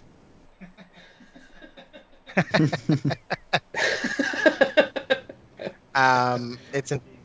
it's relatively close to being. I can hit it with a bite. Yeah, you can thrash around on the ground to attack this thing as a.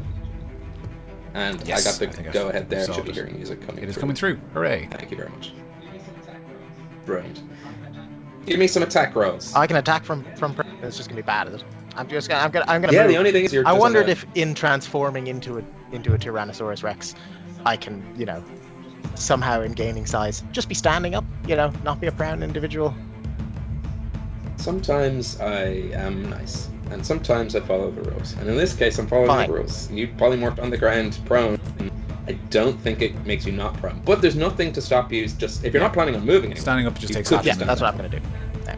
That's a spell, and standing up. Half your movement, yeah. Oh, it's half a move. Which is actually kind of a Right, so I can good still use of attack. economy No, for I you. can't. I can't attack. I used a spell. Yeah. How is it? Correct. Yeah.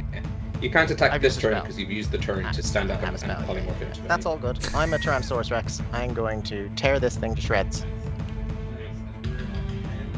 Nice.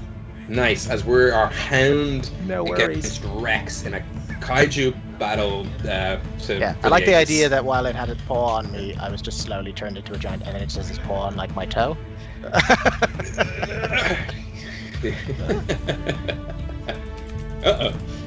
You are now of equal standing, having gone from hare form to Rex form. Get Rex, you might say. Let's get Rex. Rexed. Like an 80 cops. Rander, you've seen this happen once or twice before, as Hookosaurus Rex erupts ahead of you. The customary failing in the battle and then combining your strength into a split screen of people of various colours. But we're also at that kind of point in the episode, so we have one person, one steering wheel, controlling all limbs. Hookosaurus Rex has entered the battlefield. Rander, what would you like to do? Just because I come from the 3.5 edition, can you do a bonus action before your normal action? Yeah, any order. Perfect. Yeah, all right. any order you well, want. it did. How close am I to it? Because I know it teleported away from me. It did, so you're probably about I 20 think I feet can away. actually walk that. Stroll over, dragging the water on the ground. Yeah. Okay, well that defeats that kind of cool Use that. reveal. Oh well. Yeah, I'm gonna do firebolt. Nice. Too, which is another one of my cantrips. Kind of thing. So it is. Ooh, I got a 16. Cool. 16 hits. All this thing has is natural armor. It's done. And for anyone wondering, Rye River's Kahuna Crush, which is Morello cherry and a fruit punch sour, it's lovely. It's room temperature and sour. So I had to add an additional ice pack to sour's a little my bit cold. cooling So bag. any and it wincing became I'm doing. instantly soup.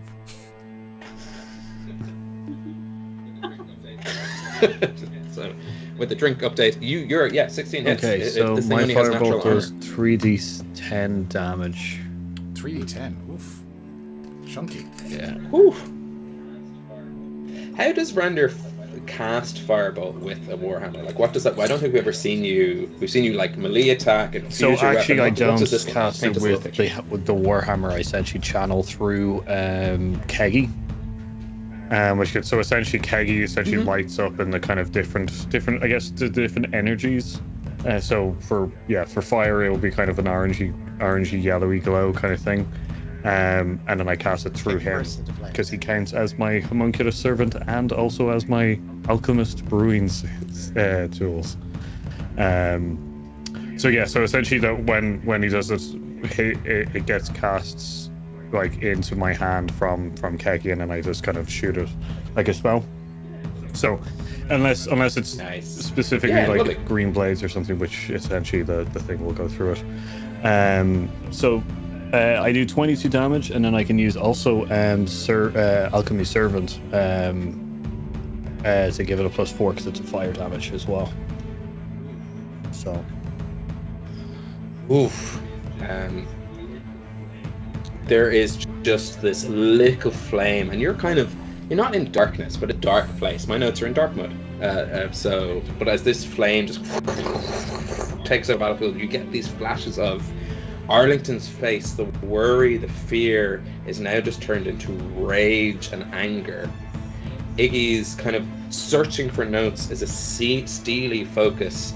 These Keggy, like a small dog against a big dog, yipping at the Black Hound's feet, and most incredibly, we get this lovely kind of flash of light across Hookosaurus Rex, and the scales or feathers, depending on what you believe, glimmer in the light. So that's I guess your action. So what else? I guess would you like I'll do it. So because we were dealing with the Fae a lot, I decided as one of my feats when I joined was to get a Fae touched intelligence, which essentially gives me misstep. Oh. As well. I've never used it before, except you just reminding me about essentially misstep, and I was like, oh yeah, that is on my list of spells that I can cast. Essentially, I can only do it once, so I'm gonna misstep right beside the hounds to essentially try and take his to allow Hook to try get up. Nice. But not only do you allow Hook is up, but you are now flanking, I would say, because you want to give him a tactical advantage. So you guys are now either side. I find it a little bit strange visually to have like head of hound, butt of hound, because I don't want anyone to get the. So I'm going to say side by side, either side. Yeah, I was going to aim to kind of be close to Hook anyway. Nice. Yeah, you step through, and there's this little like whiff of hops, that kind of nice barley smell, that kind of delicious like wet wheat you get around a brewery, left in your wake as you misty step across towards the. I can only do that once. It's nice. It's the top of the round. Iggy, you have Tyrannosaurus Rex. You have Randir up against this Black Hound that seems to be pinned in. It is looking, while not rougher than it started. It's definitely taken a couple of hits. It is seemed to be taking some damage here. And Arlington is beside you, infusing you with the... you rarely get to be inspired yourself, but this sort of high king inspiration is like, oh, that's what it feels like. Man, that must be pretty good. I'm real tempted by the Iron Man suit, but I think I'm going to try and cast a Phantasmal Force on the Hound, and I wanted to try and convince him that he's chained up to the ground like a dog, kind of being kept somewhere, so that he feels he can't like thrash around, like muzzled up. Nice. Okay.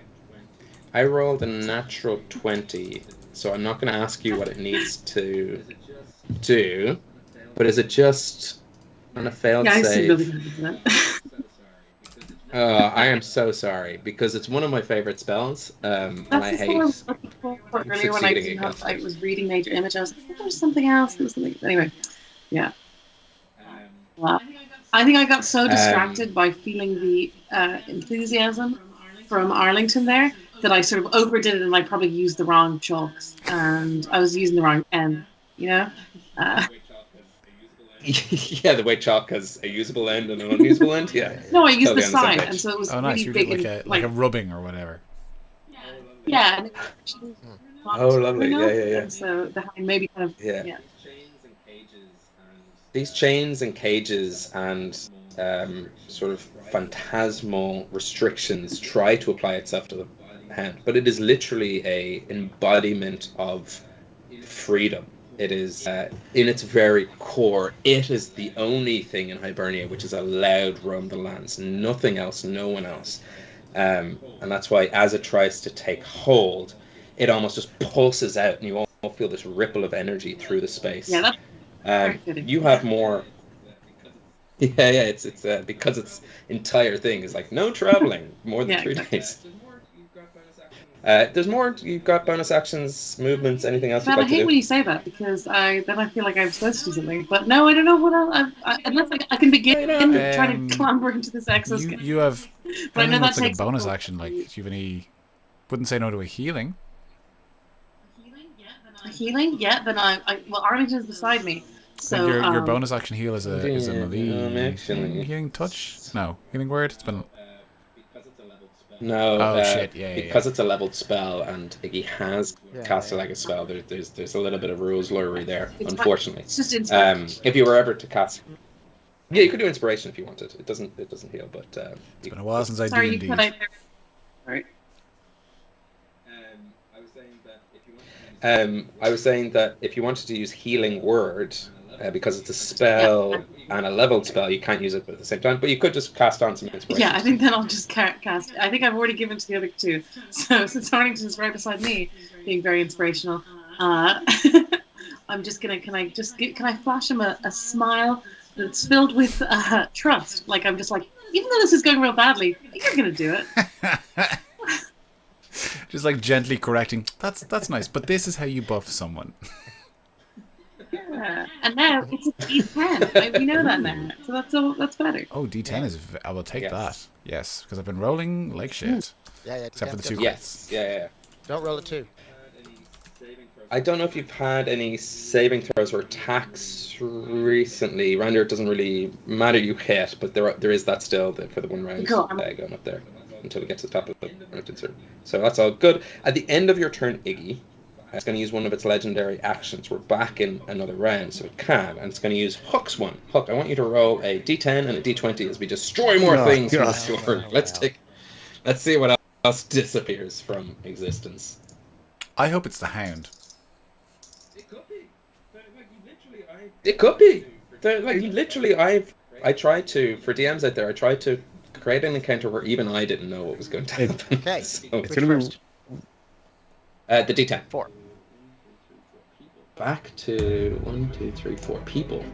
And the D20. Oh no. 14.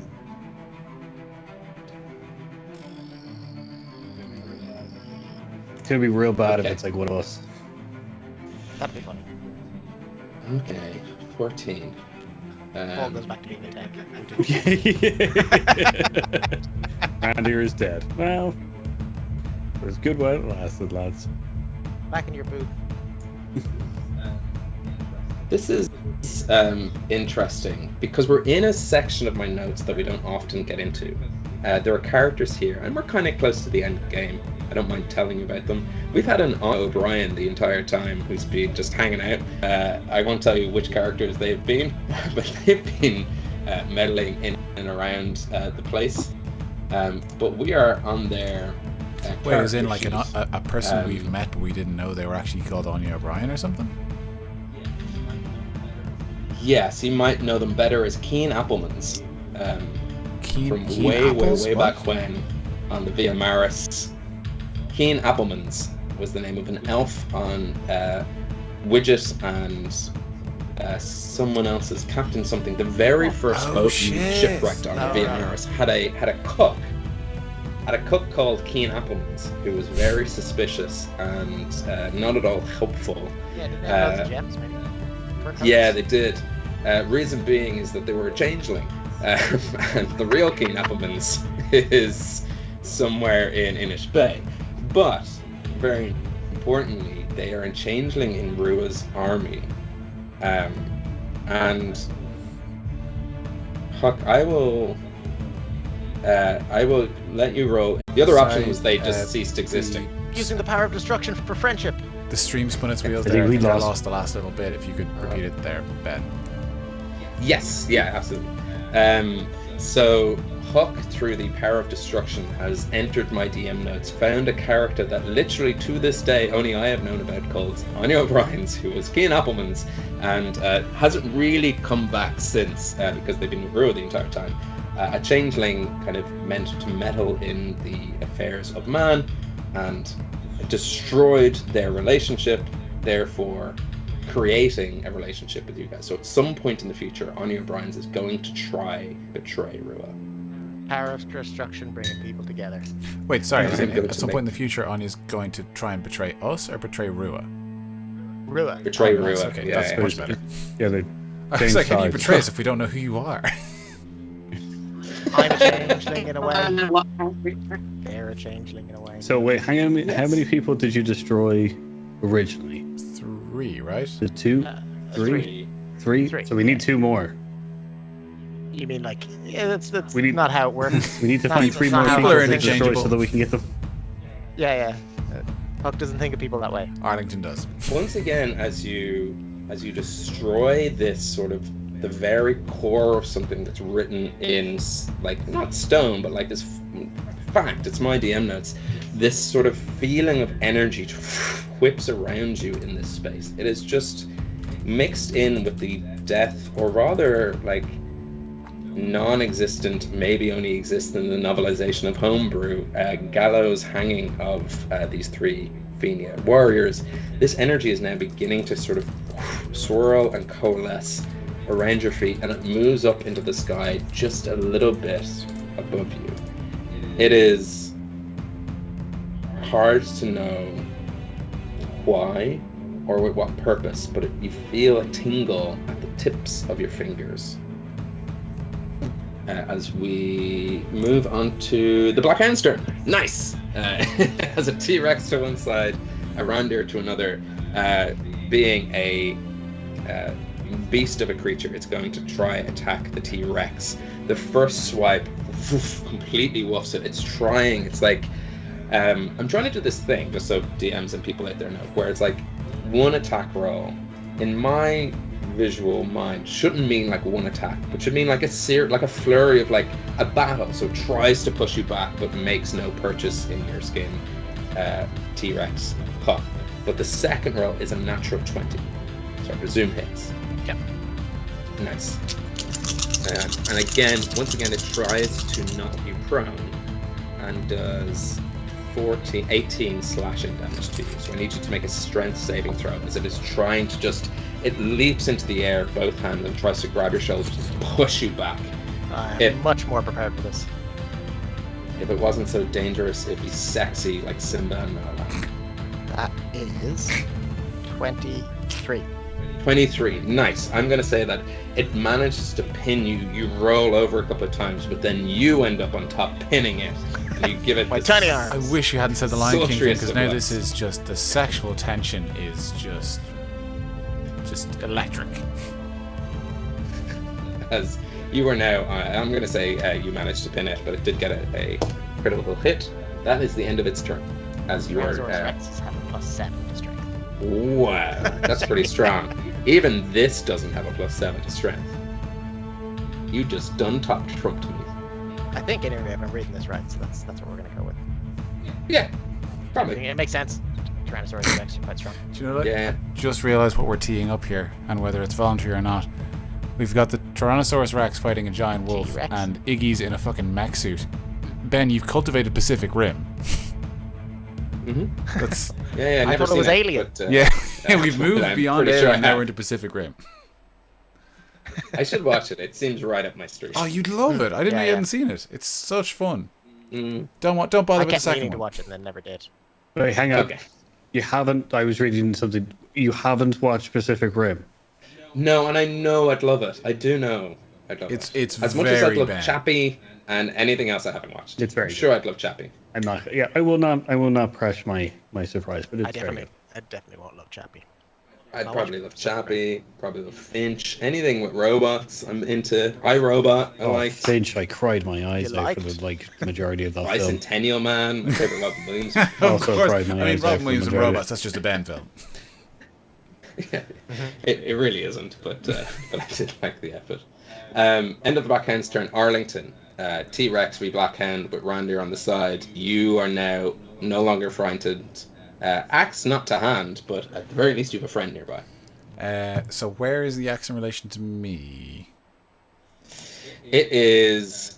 They've now managed to move away from where it is, and it's about 15 feet away. I know we've lost Iggy, but I'm hoping that she might be back shortly. So could I make it to the axe, grab it, and then run over and get into the fray, or is that a bit too much distance? And also, we'll change the Iggy to a slightly more flattering image of her. Do you have 35 feet of movement, give or take? I believe or specifically? I have 40. I have 40 feet of movement. Yeah. Then you absolutely can. Yeah. Cool. You can make it this way. Everything in me wants to try and summon the axe, but I'm like, God's dead. Maybe we'll come back to this. I'm just gonna sprint, grab the axe, and then I want to attack the Black Hound, but I want to try and make sure I'm getting a bit of flanking in, approaching my tactical advantage. But I want to try and get its attention so that I can. Basically, I want to try and position myself so specifically Randir's the other side, so that the two melee boys can maintain a flanking position. I'll tell you what, a T-Rex is pretty big, and much like Huck sometimes. I suppose actually, he's going to be a much bigger target. You can slide down, grab the axe. Those bleep tests have come in handy. You're back up with a spring in your step. 1, 2, 3 long strides, and you manage to duck under the T-Rex's tail and slide in. So you're now occupying the same spaces as Hookosaurus. Oh, nice. But you are flanking opposite Randir. And roll some attack dice, give me advantage, all that kind of stuff, and flavor it up for me. Add some spice. I think I'm going to start recklessly attacking in between. I'm going to start attacking in between his tiny little arms. So it's coming out straight in between, but just kind of like... Yeah, the buzzsaw technique seems to be working, so I'm going to recklessly attack. So I will get both attacks out early. I will give you a hint. You don't need to make it reckless because you already have advantage. Do I? Oh, is it? Yeah. Because of the flanking. Right. Yep. I forgot that's what flanking did. It's a house roll more than anything. Yeah. Cool. But, well then, I've only rolled twice, so I'll have the 2 attacks. So that's... You still get advantage, so you can still roll twice and roll twice. Oh yes, I haven't played D&D in a while. So that's my excuse. So at least you're playing a difficult class. You know, yeah. There's a lot to manage when you're the party barbarian. Yeah. So sorry for being you're not wrong. You're not wrong. It was 18 for the first one, and second one is 26. So they both both hit. Yeah. The axe is like slicing in. It's almost leaving your hand. You're picking it up as it falls, slicing back up. You were just a whirlwind. There's moments where it's like you don't have connection, but you know it's like latched in. You're pulling it back. There's a little magneticness to it there. It's not lightsaber across a room, but it is definitely where you need it, when you need it, as you're just almost like pummeling with your fist with the axe's hand at that right moment, carving chunks out of this Black Hound. And each slice, like the shadow just...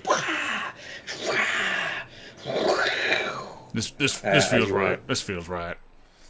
So it's going to be... Back in action. Roll me some damage. So the damage is 28 plus my rage, so that's going to be plus 6, so 34 slashing damage.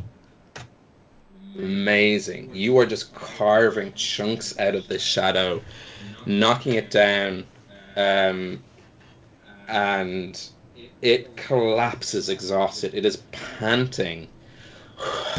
It kind of pulls back, not enough for opportunity checks, just for narrative flavor from you all, and you feel...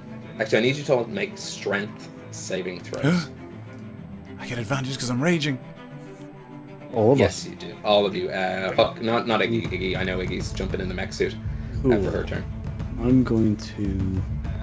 Huck included, as T-Rex, make me a strength saving. Acrobatics or athletics, actually. Not a saving throw. It's a check. Oh. Sorry, my bad. It's acrobatics? Or athletics. I've already rolled a strength saving throw, so I'll just go with that. I think it... proficiencies and everything, they're probably the same number. No, my athletics is real good. It's a 7 plus 7 versus plus 11. But I'm gonna add. Right. I'm gonna add so my. add 4 to whatever. I'm gonna add my bardic inspiration to that anyway because I'm not fully confident in my number. I'm going to use strength, but I'm also going to use my armor of magic strength, which is one of my infusions. Essentially, just allows me to add my proficiency to the to the saving throw. Incredible. What was the DC? I haven't told you yet. I'm just waiting for. I got a 9. Okay, that's all right. I rolled a 1. Well, I rolled a 16. I was just trying to figure out what the bonus is on a T-Rex for a Oh, it's strength. quite high. Yeah, it's strength. Yeah. Yeah, Strength? unless you're Well, then I skilled got in it. 23 again. 23, so plus 7 on a T-Rex. Yeah, it's 17 for me. Was that save? Keelan, you were the only one above a 20, correct? Yeah. These skeletal wings crack out of the back of the Black Hound, pushing you both 10 feet away from it. It doesn't manage to push you, Hookosaurus Rex, as you manage to just like grab one and hold it in place as it tries to lift itself off the ground and take flight, but with the T-Rex in the way, it doesn't manage to. It is transforming into, for all intents and purposes, its final skeletal flying hound form as you reach its final HP pool. Each wing has these sort of they were hard to, not just being me, but also trying to be accurate. Spines is wrong, and real bird wings don't have like little lines down. But if you imagine a skeleton where they draw in the lines, you're like, these things don't exist on wings. Dragon. Yes, like a dragon wing might have, but I don't even think This is very much wings your have loophole, that. as in you've realized you've written yourself into a tend corner to. by saying there's no dragons. So what if wolves had wings? Yeah, but if wolves had skeletal Of course, wings yeah. that also represented the bits that come down, which don't exist in wings, but this one They has exist it. in like bat wings. I'm asking Bat wings, you. right? No. They're all like kind of primary, tertiary, and secondary like bits. I think Okay. I could be wrong. I know I'm asking a lot. Please use your imagination in this game about imagination. Imagination in a roleplay game? Absolutely not. Each wing has a set of these sort of primary, secondary, and tertiary spinal bones. There's 3 either side. Welcome back, Iggy. To give you a little update, Arlington essentially hack and slash the shit out of the Black Hound, knocking it down into its final HP pool. It has sprouted skeletal wings, tried to take off, but Hookosaurus Rex, boom, kept it on the ground. But it is now trying to fly and put a little bit of advantage in its way, or a little distance to give it advantage on the battlefield. Arlington, you've been pushed back, but that's not your turn. I think you have a bonus action if you want to use it. I do. There's not much I can do with it though. No, I think that's it. Nothing I can do from this distance. And that is the end of my turn, I think. Okay. Yep, that's my turn. All right. Presumably, if I used up all my movement, I have to use all movement in one go. No, I don't have to use it all in one go. No, but you kind of use it to get your axe and then get to it. Cool. Then that's my turn. Theater of the mindy. Again, reality begins to shift around you all as you feel yourselves being shunted and moved away from this creature. The only thing that's kept in sort of melee combat is you, Hookosaurus Rex, as you find yourselves on a sort of wooden platform inside a decrepit, hollowed out tree. Snake Dog's lair is, Brander, you've never been here, and it's horrifying. It stinks of hag juice, depression, loneliness, anything else you want it to stink of. And there's these little platforms of sort of leaves and tree trunks that you are now all standing on, almost like a central disc and a couple of floating orbiting discs around. I can't remember if they actually had that back. No, there was definitely the but terrain I'm almost definitely certain moved it around. was That was definitely a fuck. Yeah. There was definitely a Yes, platform yeah. and stuff. But Huck, interestingly, has no idea where it That's is. true. I'm so sorry. You've never Having lost been here. all memory of the... We're back in a facsimile of Snake Dog's lair. This is the worst place I've ever been to. Huck, it's your turn. Cool. As a T-Rex, I'm allowed to bite it and then hit it with my tail. 2 attacks. Give it Multi-attack. to me. So, I'm gonna bite it. Does natural 1 hit. Don't ask, don't get. Plus 10. You do manage to make contact with it, but you're not strong enough or breaking enough. Like, the dog you know the way sometimes dogs fight and like one goes to the neck and just manage to like reap its neck and get you out of there. So strong hit, but not a sinker. All right, then I'm gonna try to hit it with my tail. Oh no, the dice rolled underneath me. And now I don't know what it says. And it's roll. I'm gonna re-roll that because yeah, I think that's the definition of cut. Yeah. All right. It's one higher than what it was when I looked at it. 25 to hit. Definitely hits. You might make purchase with your mouse, but as you turn and twist your body with the full force of T-Rex hits, not hits, 3d8 plus 7. You slam your tail into this creature. Almost like a SNES game of Killer Instinct or Claymation 63 and a quarter or whatever that game was.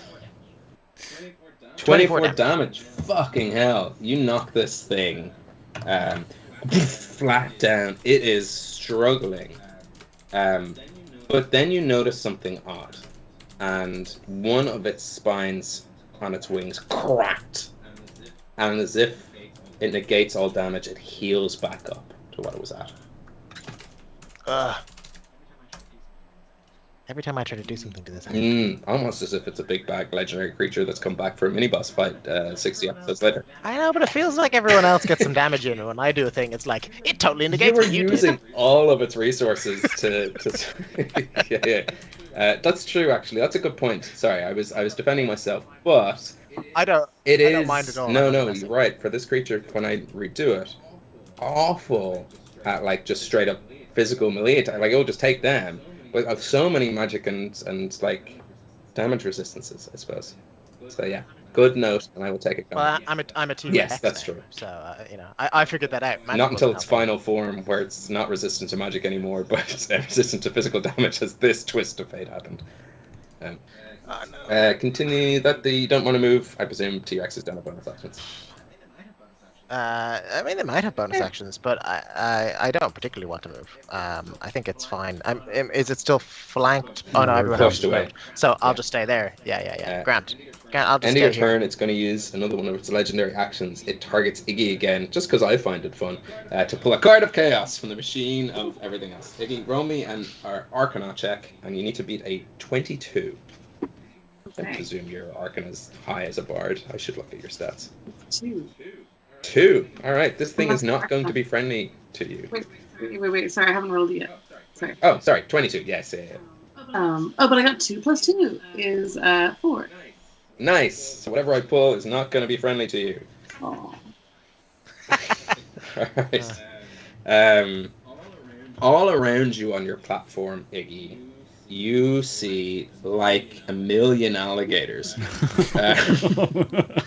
Immediately bursts into a dog-like tippy taps as out of fear.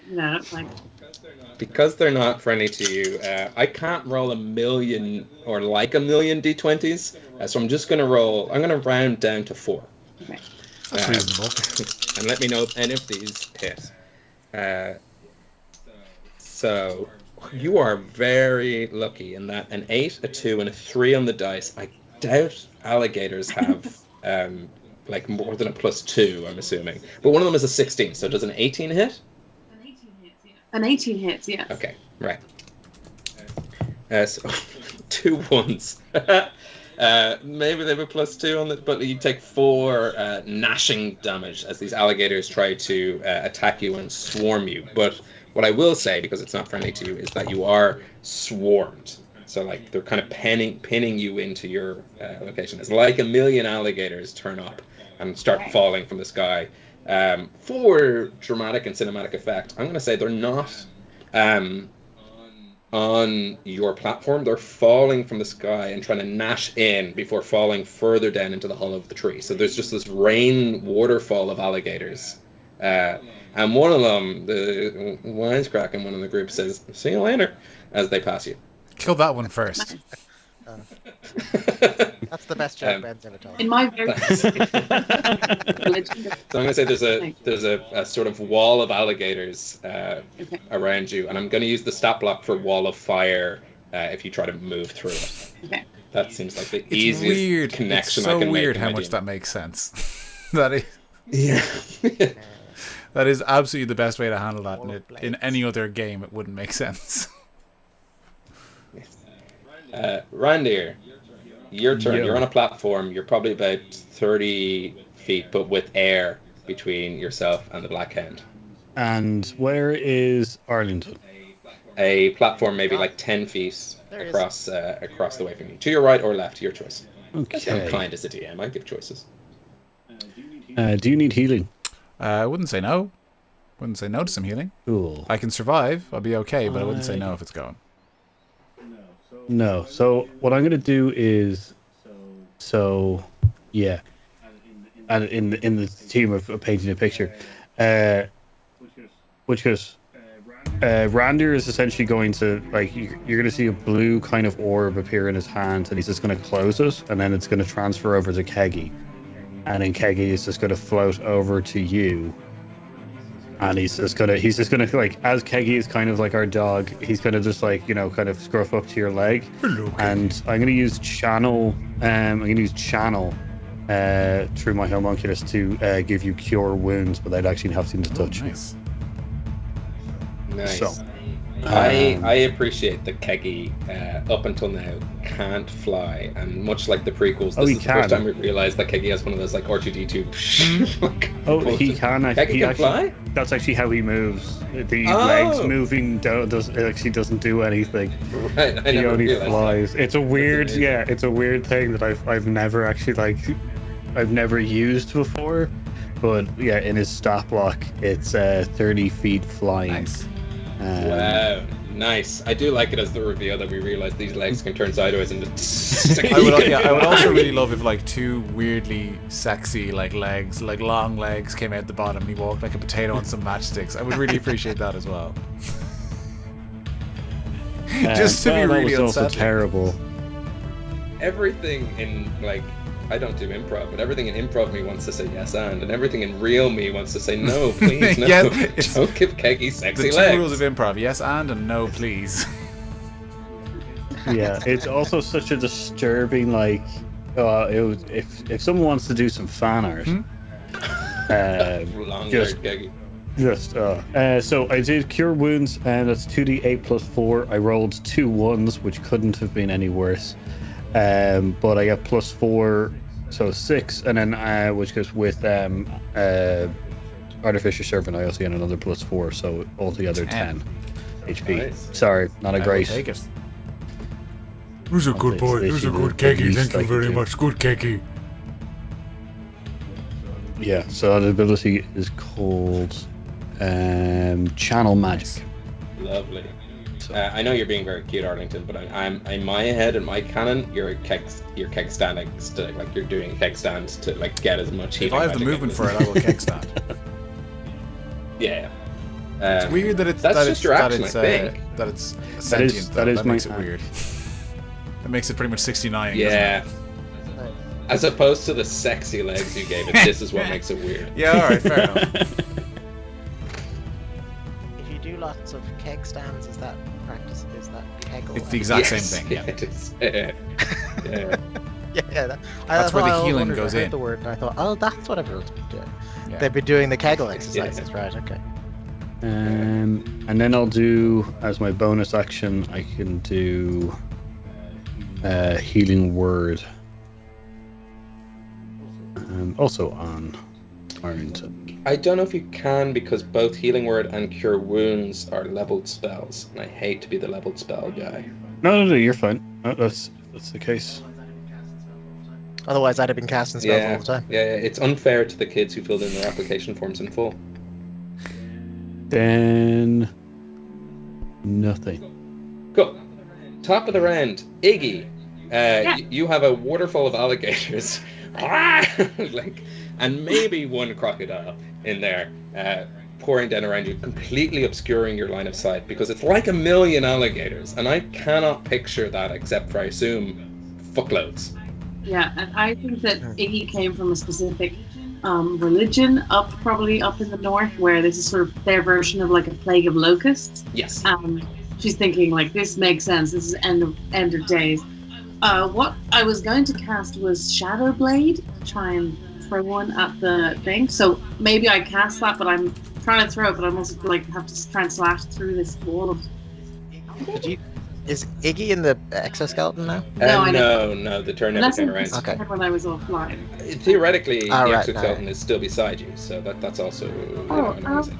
Sorry, I thought there was a turn when she was offline. Combat takes ages. If the exoskeleton is beside me, I'm gonna climb in it for protection. Cool. I think that's my whole go. Yes, and it begins to. Yeah, I mean you can use the Shadow Blade as a melee weapon, I think, as well, can't you? So you could like stay in your mech and just. Yeah. Same, and summon a Shadow Blade. So I'll also accept that, like, without taking an extra spell slot next turn, you now have a Shadow Blade in your hand. Don't know if that has a spell works, but I like the idea that it's now being channeled into a suit, and the suit holds this magic. Okay. What I imagined happened was before I was feeling creative, as this is art of creation, everything, and then a million alligators, and I was fuck this, getting the suit right fucking now. Give me a blade. Shadow Blade is a bonus action, so if getting in the suit or swinging it or whatever is your action, you can do both this turn. Unfortunately, getting in the suit is like it's a full movement. It's a full action. So I'm cool. Being kind to allowing even a bonus action spell here. And I'm casting it at 3rd level. Yes. What I do like, and people won't know this, is that like myself and Iggy, early days in the stream, like kind of sat down, and Lucy was like, like a bow or sword or like something melee, like anything to like get me in the fray. And I'm like, you're a bard who does like illusion-based magic. I don't know if it's going to be much use. You'll be way more powerful, like casting illusions. And here we are near endgame, being like, mech suit blade, get me in the action. Ben. Yeah, but also it really does. Also, since the start, Lucy's now told you what level she was casting a spell in, a spell slot of a higher level. Yeah. Nice. The whole step. Look at that. Honestly, using the D&D Beyond is what actually makes it everything makes more sense than the way we're not being sponsored by them. Yeah. They probably might. They like sponsoring shows that do. I don't even know how we approach them, but that requires like an inch more effort than we currently put into the show. That is too much. So, yes, you're in your mech suit now. Your AC is now 18. You have a Shadow Blade, and I'm going to say if you do, like, you won't have to worry about this, like, a million alligators next turn, because you can just, like, blast through them, because this mech suit is this exoskeleton. I mean, you've also got your movement if you just want to, like, run through it now, but... A full round is what I said, Wes. Keep to, like, stop trying to catch me out just because I've been drinking a little bit, but like move into it, wait there while it's set. Like, it takes 6 seconds for this thing to be like. Oh, so it takes an action and a full round to get into the suit. It's like a full round to get into this thing. And it takes an action Donning. and a full round. It doesn't take your, like, there too, that's the same thing twice, and I'm not going to fall for that. It takes a full round. Like, get in, that's what I interpreted. use your action to activate it. Doing it for sure. I thought. Because it's a mech suit, and it's not going to disappear after this episode. All right. What are you doing it? No, I'm just arguing with the rules lore. That booting up a computer takes at least 6 seconds, unfortunately, in this magical world. What's the name that you're calling it? Oh, that's up to you.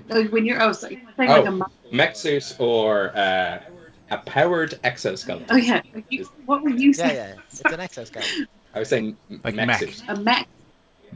Yeah, MECH.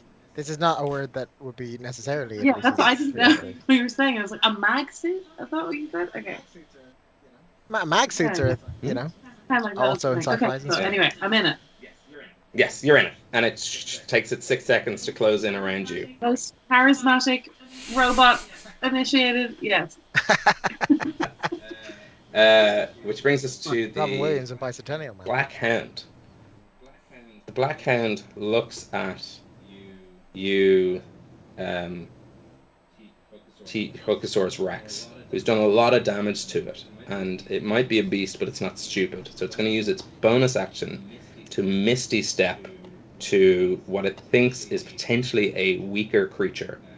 And it's going to Misty Step over to... I'm going to roll a d4 to decide, because it's either Arlington or Rondir. Rondir, the Black Hound appears in front of you and immediately takes 2 swipes. The first swipe is a 10. I presume that doesn't hit? No. Second swipe is a 14. Nope. I should have made this thing stronger. As it comes in, and it's like a little bit skittish. It is now a creature backed into the corner, and it is just swiping at you, and you manage to just, with your Warhammer, by moving, just like dunk, dunk, dunk, dunk, dunk, move it out of the way, blocking every attack. Brings us to Arlington's turn. Oh. Arlington, for dramatic reasons, let's say your platform is slightly raised above Randir's, so that it's down below. I do so like those dramatic drops. I spend most of this campaign falling intentionally. Cool. I will... Yeah, I'm already raging. Nothing else for bonus action. Yeah, I'm just gonna run and jump at this thing. I'm gonna keep attacking at it. Yeah, the Sonic the Hedgehog attack worked before. I'm just gonna do that again. I'm gonna attack twice. Yeah, it's a nice move. We'll say Randir is flanking, so you get advantage. Nice. That's a crit on the first one. This is the most I've critted in the entire campaign. I think I've ever critted. The second one is bad, so let's get the second roll. And that's much better. And the second one is a 22 to hit. Nice, both hit. Cool. So we'll do the non-crit first. Is not good. I won't get you to roll damage. I will let you know that these 6 spines, now 5, it's as you attack it, it is now trying to shield itself with its wings. And the crit takes out 2, and your next attack takes out 1. So it now only has 2 spindles left in its sort of shield of wings that it's been using to block your attack. So every time you swing your axe, it just moves a wing up and you just slice through these things. Skip damage if I'm just like, I'm using these attacks to break through its defenses? Yeah, it's trying to use it to negate your damage. So it's got, 2 spines left? It has 2 spines left. I'm going to try and land on this thing, and then I'm going to action surge. And I want to try and then use my action to grab the 2 remaining spines and pry them free. Nice. Give me an attack roll. With an action surge, do you get your 2 attacks again? Yes, I do. I get both attacks. Nice. Brilliant. And are we just going to tick that off? So I'm trying to... I'm doing this with my hands. I want to like physically use my action rather than like attacks to like grab these off. I have to use attacks for this. I would recommend you do, because to negate damage, it like uses up its spines as a resource. So like if you use 2 attacks and it does 2 spines, both hit. They're too far away to like grab with both arms. Okay. Dramatically and thematically, that can be what you do. But I'm gonna have to spend attacks to do it. Okay, cool. Yeah, exactly. Yeah. So like cinematically, exactly what happens. But I'm just saying that like it uses an ability to negate damage by snapping on spines. That's 22 for the first one, and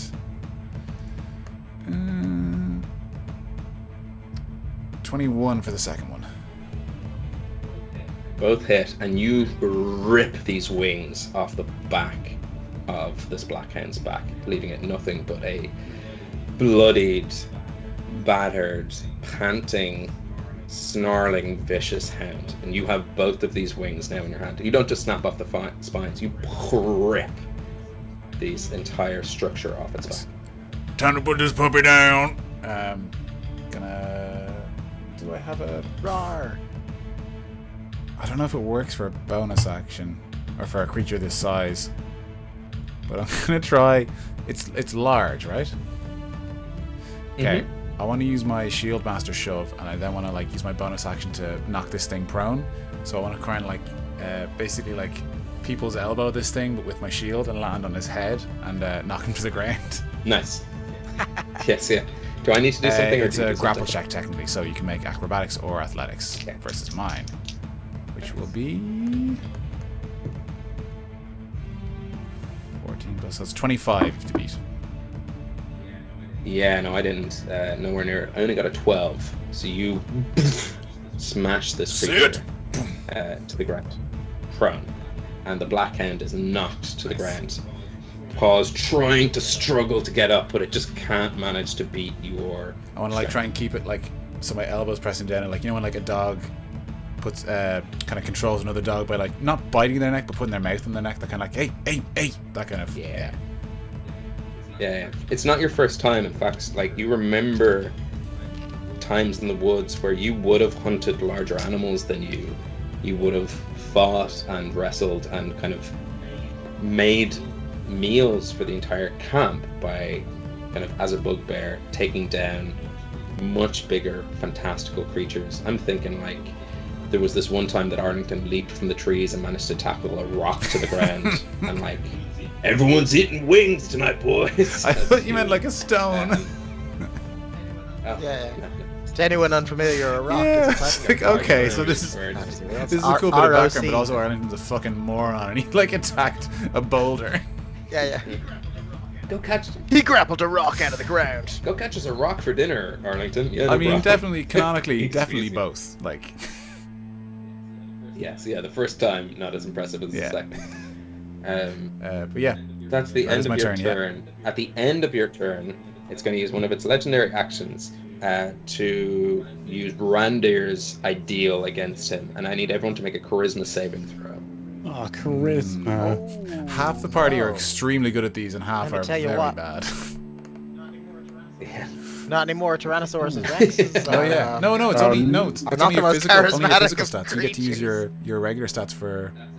That's a druid thing, not a polymorph thing. Oh really? Polymorph Yeah, changes yeah, your yeah. mental stats? What? Yeah, which is why you get that fun scene in Critical Role where they turn into a moth and get obsessed with the crown. Oh, interesting. I didn't realize that. Cool. I got it. Well, 18. 20. 18, Right. nice. I got 11. 11? I got a 2. Okay. Yeah, To what 11. degree can I use my Tides of Chaos? Can I use my Tides of Chaos as a T-Rex? No. No? Yeah, I didn't think sorry, didn't understand the question first. Oh, it rolled off the thing. Okay. 13. So it seems like T-Rex and Randir and Iggy all failed. But Arlington, you got above an 18. Or you got an 18. You hit the target. So, Randir, you are shoot onto the platform where there is like a million alligators falling from the sky. Iggy, Damn you're alligators. onto the platform where there's a Tyrannosaurus Rex, and Tyrannosaurus Rex, you're transported into Randir's position right beside the Black Hound. Yes, Perfect. It is your turn. Oh. Alright, I bite it. Nice. Give me an attack roll. I mean, what else are you gonna do? Simple. 21. Hits. Cool. Now it's 4d12 plus 7. Nice. For a bite. So I so rarely roll d12. Oh, sorry. Okay. 4. 4. Oh, God. 2. 4, 4, 2. Okay, that's easy enough. That's a 10. 12. Yes. Okay, that's 22 plus 7. 29 damage. 29 damage as you rip into the neck of this creature, taking it down to almost its last legs. 20. Yes.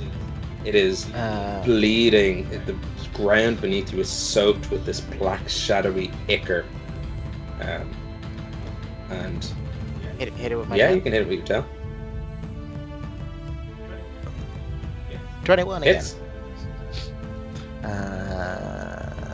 Oh, my phone turned off. I don't know Oh, why I you got have okay. advantage on these attacks, by the way, because it's prone. So if you want to roll roll 2d20s just to see if any of them are crits. You've hit already, but just in case any of the 20s there, you might double that dice damage. Okay, Now- go. 3d8. Let's get it down. Bad dog. 6, 3, 2, 11 plus 7 in damage. 18 damage. Sorry, let me just take the 11 and 7. This thing is barely holding on to dear life, but it is holding on. And at this point in time, Puck, that swarm of energy as you were just trying to destroy this aspect of corruption begins to gather ahead of you and on top of you, and it's almost like it's coalescing into a Spirit bomb. giant ball of energy made of destruction turned He's gonna into go. creation. He's trying to Goku me? And you have control over this. Ah, cool. I was going to say, I stand by for 30 episodes while he charges up. I bide my time. I can beat him anyway, No, so let's see what he's got. You feel the spirit bomb thing was a comedic riff. You feel this energy swirling around. However you want to use it, you feel like it sucks into you, and you are just filled with this ideal of destruction. I can let you know this thing has 3 hit points left. Cool. And I'm going to give you, for thematic reasons, just an extra turn. Like a thing to do whatever you want, as you are a T-Rex filled with destruction, with a hound on its literal last legs. Right. Well then, I guess I bite into it. Inspired. And chuck it up into the air. Yeah. Yeah. Chuck it up into the air and then swallow it whole, because I'm huge and it's only large. So, I dislocate my jaw, because we don't know the Tyrannosaurus Rexes can't do that. We only know what their bones are like. And, I don't know. He's technically right. The best kind of right. Yeah. So I dislocate my jaw as a Tyrannosaurus. Mm-hmm. How can we make them more horrifying? And then I eat all of the destruction Tyrannosaurus. Yeah. And I eat it whole. Nice. Yeah, you all see this Black Hound thrown into the air and then just glug down into the gullet of a T-Rex. There is guts. Try to use my tiny arms. Lore. Yeah. It is gone. The Black Hound no longer exists. But unbeknownst to you until this moment in time, Huck, you have just eaten a aspect of divinity. You've swallowed something that was once part of a god and became so corrupted through detachment over time that it is no longer connected. But destroying it has seemingly cracked something in reality as Snake Dog's lair disappears around you. Dissipates, Nice. one might say. Eat this dog, for it is my body. It's a Rexy dog world Nice. out there. That's what can you say? Yeah. And a sort of not necessarily small, but a sort of frail, blonde-haired woman seemingly appears in front of you. There's a little bit of radiant light around her. Some of you might recognize her. She's often been a little bit not all there, a little bit distracted, as the goddess Avandra, gods of travelers, exploration, chance, and luck, appears in front of you, Huck. Sure we saw... Oh yeah, I'm a T-Rex. Yeah. Rar, rar, rar. You can drop concentration on that. I break concentration. whoop. Yeah. Asher, didn't we see each other like a week ago?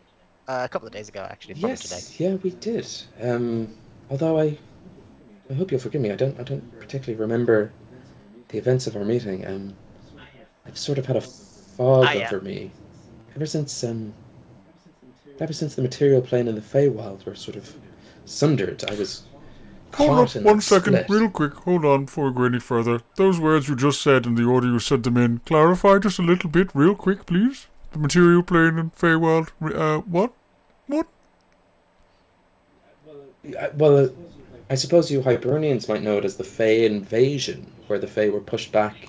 Okay, so the first Hey, this is time rather classic. than... Okay, we're all good. Never mind. Oh, sorry. Yes, not. I know All that's good. the I point. thought we Yes. missed something super important because we're really supposed to be there for that one.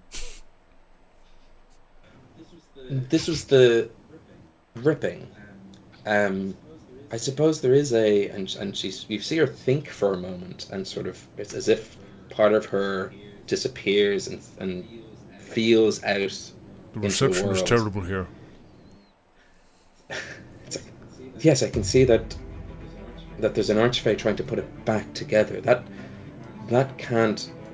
Well, I don't have to tell you that can't happen. I suppose I should tell you, if it does start to happen, don't stop her.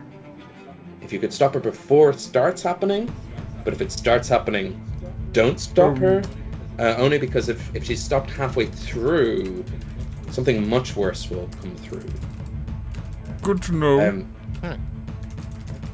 I guess what I'm here to say is, would you mind, and she puts a hand out and you feel it's not so much a regurgitation, but just straight from your core, Huck, this like black orb pulls out of you.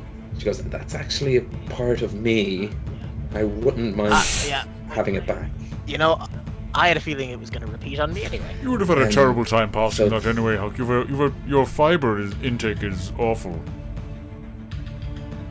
You tried passing I've tried passing a ball of pure energy. It's not pleasant. You don't want that for yourself. I have eaten many magic items, not realizing they were magic. I used to live in a dungeon. It's a whole thing. We'll talk about it later. That sounds like a different one. We cut to the breakfast counter of Tig's place, and it's just like Tig's power balls, which Arlington has misunderstood as like energy balls. Yeah. These are great. Well, lad, I swear it's just macadamia nuts, a bit of cocoa, and a peanut butter to bind it all together. But sure, whatever you think. Plus one chicken fillet roll, please. As Avandra absorbs this, you notice there's a little bit more divinity returned to her.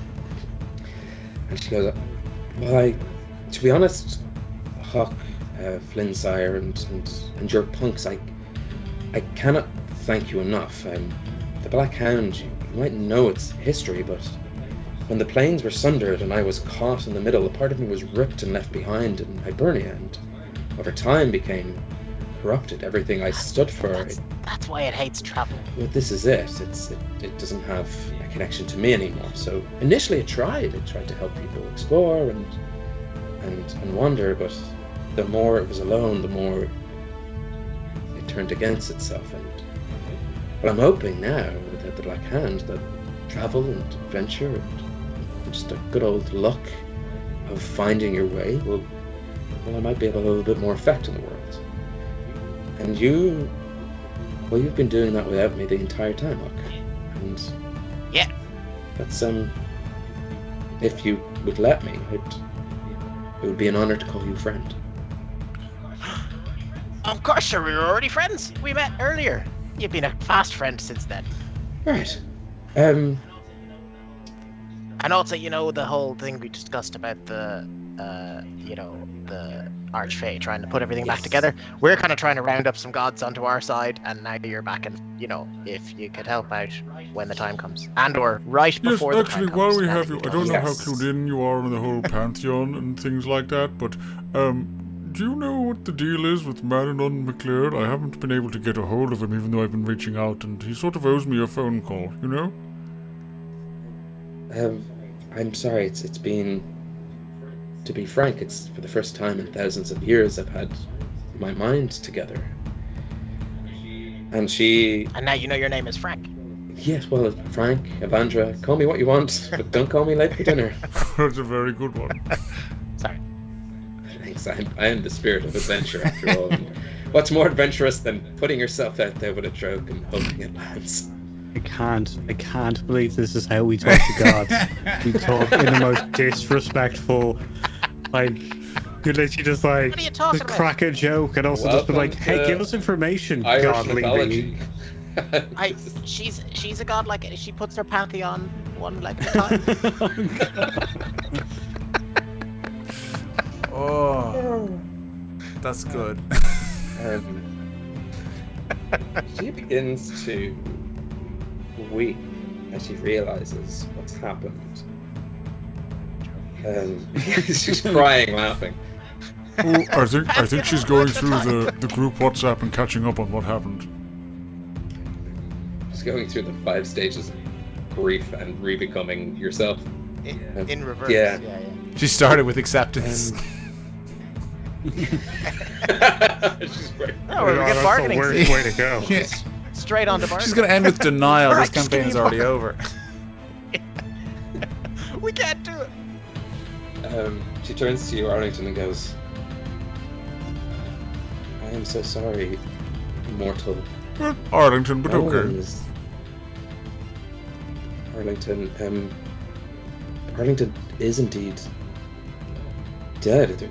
There are gods dying on Hibernia. There's gods being... I can barely feel the Morrigan. She's slipping away, and I've just come back, and she hadn't killed. Teen Kyax, have you seen the God of Healing? If they're not around, then there's no way to bring them back. I am so sorry, but I have to go. I really have to. And then she disappears. We should have asked how we left here. That should have been question number one, really, in hindsight. The travel guide would have been really helpful. Yes. But sure, you know. Can you call out? Can you call out to her? Try and get her to spirit us away somewhere. She seems to be your buddy. She's confirmed you're her friend. Aye, that's true. I mean, I'm happy to do it. Or are we going to use the old magical writing stuff? I was going to say, aren't we in literally like the fabric of like reality? Couldn't we like rewrite those gods back? Let's rewrite everything, but never find our way out. Yeah, let's just take control of the notes. We have the power. Control center from here on out. Welcome to Dungeons and Dragons DM notes, where every session we prep for a thing that never happens. We stay inside the DM notes, and we just tell people. I think what we're describing is. So this is a writer's room as well, effectively. We're doing Ben's work for him for the actual campaign. He's playing. Yes, thank you very much. Yeah, I'll need. We're casting for new players on Homebrew, and welcome to the behind the scenes. You won't be able to watch the episode before the actual episode because you'll get all the notes. Yeah, exactly. Rander, as you say that, as you mention, being in the very foundation of reality, you feel your spirit open up. It's like you get a little bit detached from yourself, as if the multi-dimensional weave of reality reveals itself to you, and.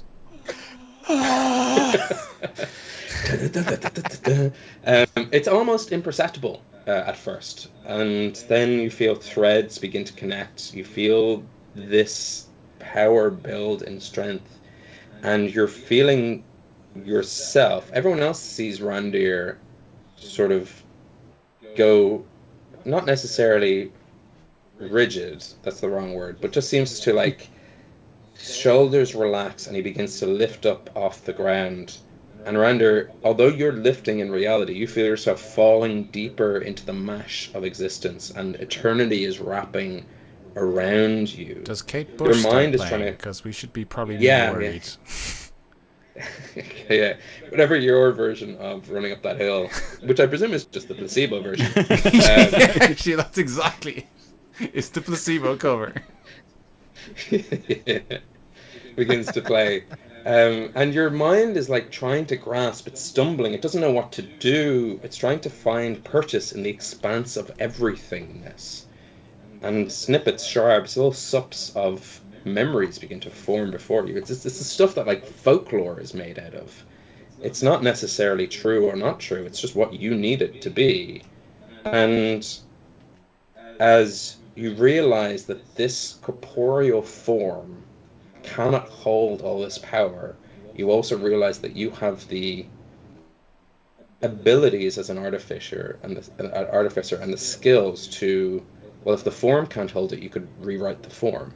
So you just make sure that your mind can accept this. It's as simple as going, now I can't, now I can. And you give yourself a sort of ability to constantly refresh and regenerate and immortalize yourselves so that the sheer power of divinity doesn't burn you out of existence, and you find yourself landing on the ground right back to where you started, perhaps with a deeper connection of how we're all connected, how everything is one. As you have ascended to godhood, you are the god of brewing. And suitable for you is Dagda's cauldron. It's right in front of you. Oh yeah, we hadn't actually gotten it. Yeah. And I have ascended. that's when you hear in your mind a cackle. Having a god bound to us is very useful. Ooh, this deal just got better and better. Hello, lovely. It's us, your investors, the three hags. And we have a job for you. Because you owe us big time. Don't they owe him? That is where... No, they have a deal with you, right? They have a deal. He sent them back. Yeah. The only. Yeah. Well. No, yeah. I want to see how this goes. You sent them back.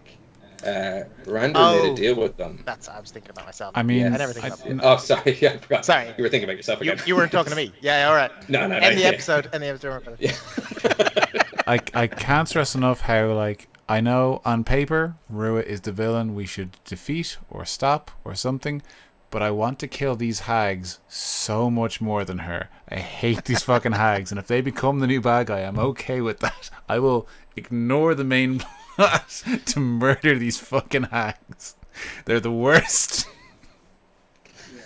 Yeah, I don't specifically have any kind of contract. I have that they're business partners, but Yes, yeah. They said they'd come. they are I'm gonna have investors, to look back in the episode. I'm almost certain they said they'd come to you, as opposed to they're like, we'll figure that out later, which is the worst kind of deal. I think Paul has the majority shares, but they're still on the board.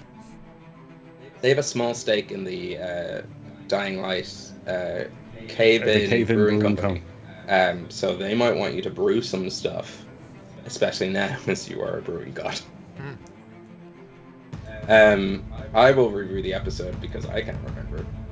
I advise fans and everyone else too, because not a bad way to watch that jump into the next one, I presume. I don't know, I haven't written the notes yet. Because they're still here. I was gonna say you can check, but if they end up still here, we'll just change that next episode, right? Yeah, why not? You have it right in front of you. And you've all leveled up, by the way. Nice. You leveled up, you bet the Black Hound. Yeah, so everyone gets a little bit of everything. Rander a little bit more than others. I'm just gonna pretty good drink. Take us out of here because it is both later than we expect and hotter than we want. So thank you all so much for watching. We really appreciate your support. You enjoying this as much as we enjoy playing it just fills me with so much joy, and I really appreciate it. So thank you, all of you in the sidebar, all of you below the table. I don't have a cool name for the podcast listeners, but I'll come up with one. All of you, the next Snug Over. That's kind of cute. Really appreciate you watching. Really appreciate you supporting the show. Even a watch is great. So we're 66 episodes in, and it's never too late to just show that support. It might seem like their train's rolling. You don't need to do anything, but honestly, every week, everything, when you share, when you talk about it, when you tell people about us, it means a lot, and it makes a difference. We're small independent creators, and at this level, one little shout out really, we notice it straight away. People start following us, people start, our numbers go up, everything. You make a literal difference to the show. So we really appreciate that. I'm not asking you to do anything, I'm just saying thank you. But we will be back in 2 weeks' time. We're back on August 2nd, I believe. We're into a new month. Until then, do look after yourselves, be sound, good night, and joy be with you all.